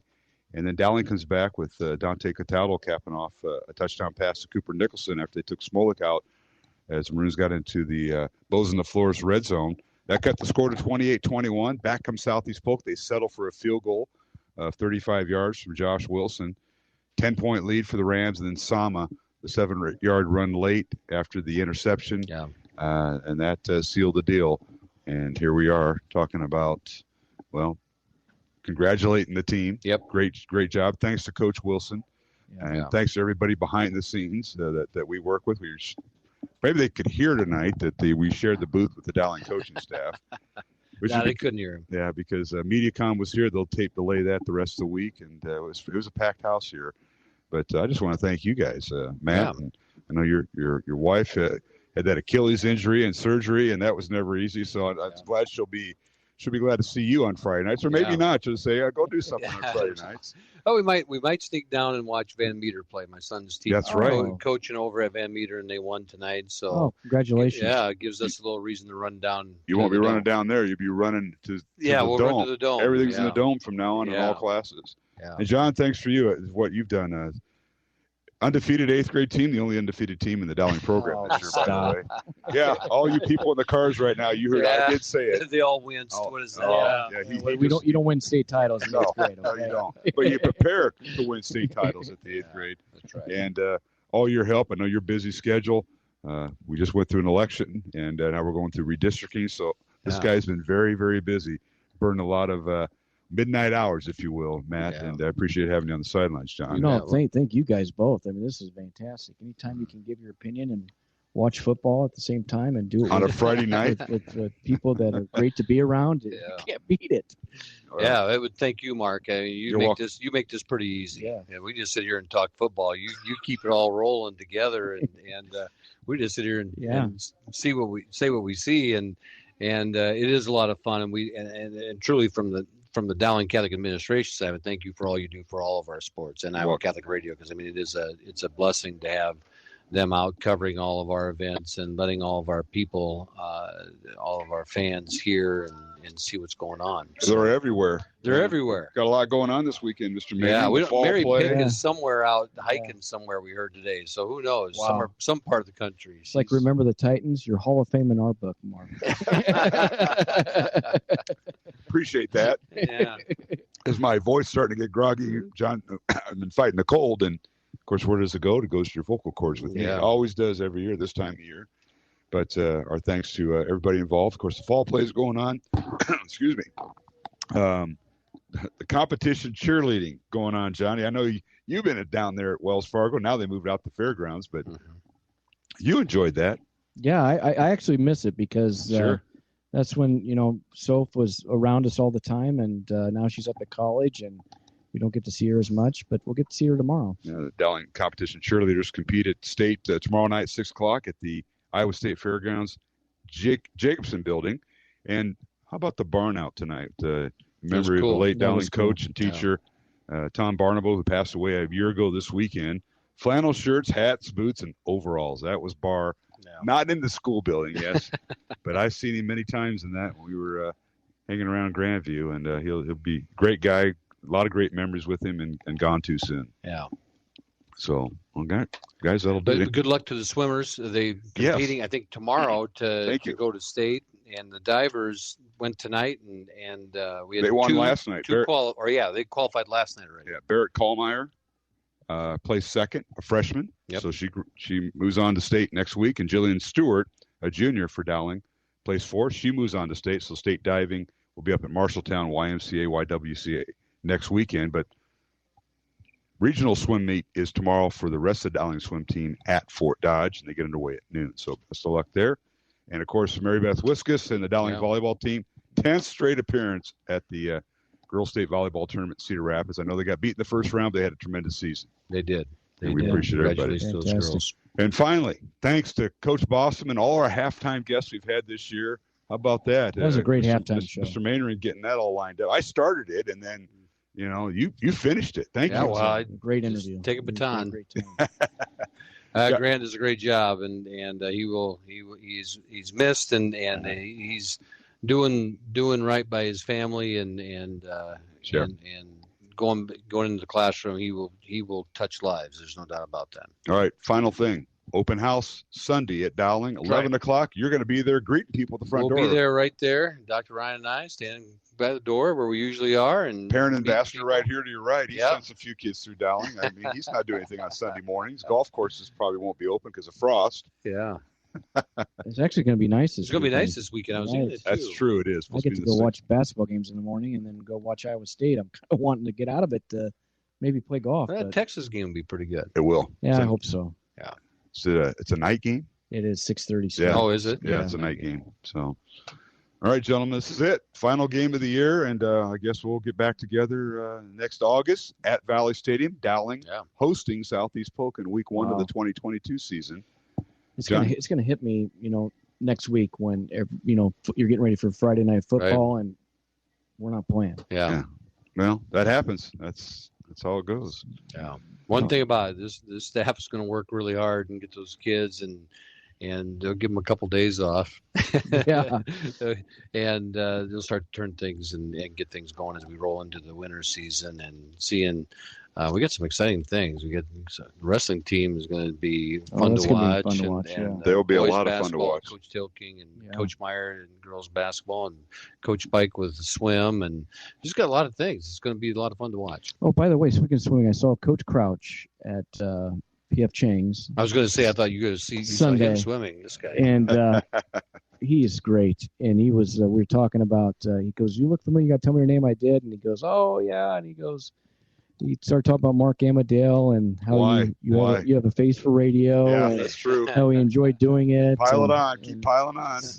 He still listens in, but he was on the sidelines for many years. Yeah, he was. I forgot all about that. He'd do this on Friday night and head over to Iowa City on Saturday mornings when the Hawks used to play like at 11 before they moved everything to later in the afternoon. But Mark Crouch, talk about a gem. Yeah, and all his accomplishments at Dowling on both the girls and the boys swimming. And yes, he did sidelines on Friday night. Yeah, he did a great job. So it was nice seeing him and talking football. Yeah. Well, our next broadcast here, sports broadcast, will involve the Dowling basketball teams. That'll be on Friday, December 3rd. That'll be the Dowling boys home opener. I don't know if the Dowling girls they have road games. They have like Fort Dodge and Mason City. They go to Minnesota. That'll be the home opener for both. Okay. We'll have it on Iowa Catholic Radio Friday, December 3rd. Roosevelt at Dowling. And doubleheader beginning at 6 o'clock. So that'll be our next broadcast. In the meantime, Have a great Thanksgiving. Thanks for all you guys have done. You too. And to our listeners for supporting us, to our sponsors.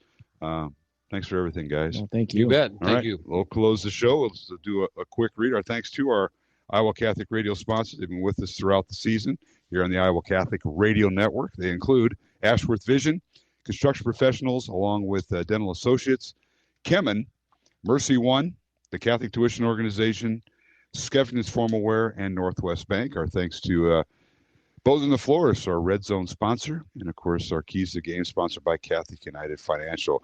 Jeff Piggott has been our studio producer most of the year. We want to thank Jeff and all the others who have chimed in there, including Jimmy Olson and Brian Sweeney. Our thanks to head coach Tom Wilson. Always good to visit with him before, during, and after the game. Appreciate everything Coach has done in his 17th year as a head football coach at Dowling. We thank him for all he has done in athletic director. This is Mark Embedell saying good night and so long. Thanks for listening, and we'll talk to you in December. December 3rd, we'll have our schedule up on the Iowa Catholic Radio website of Dowling Catholic girls and boys basketball. So tune in there. Until then, have a blessed and safe weekend.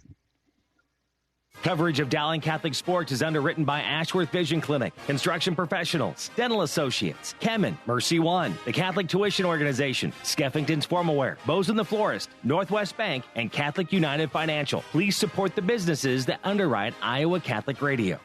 The proceeding has been a Dowling Catholic sports presentation on Iowa Catholic Radio.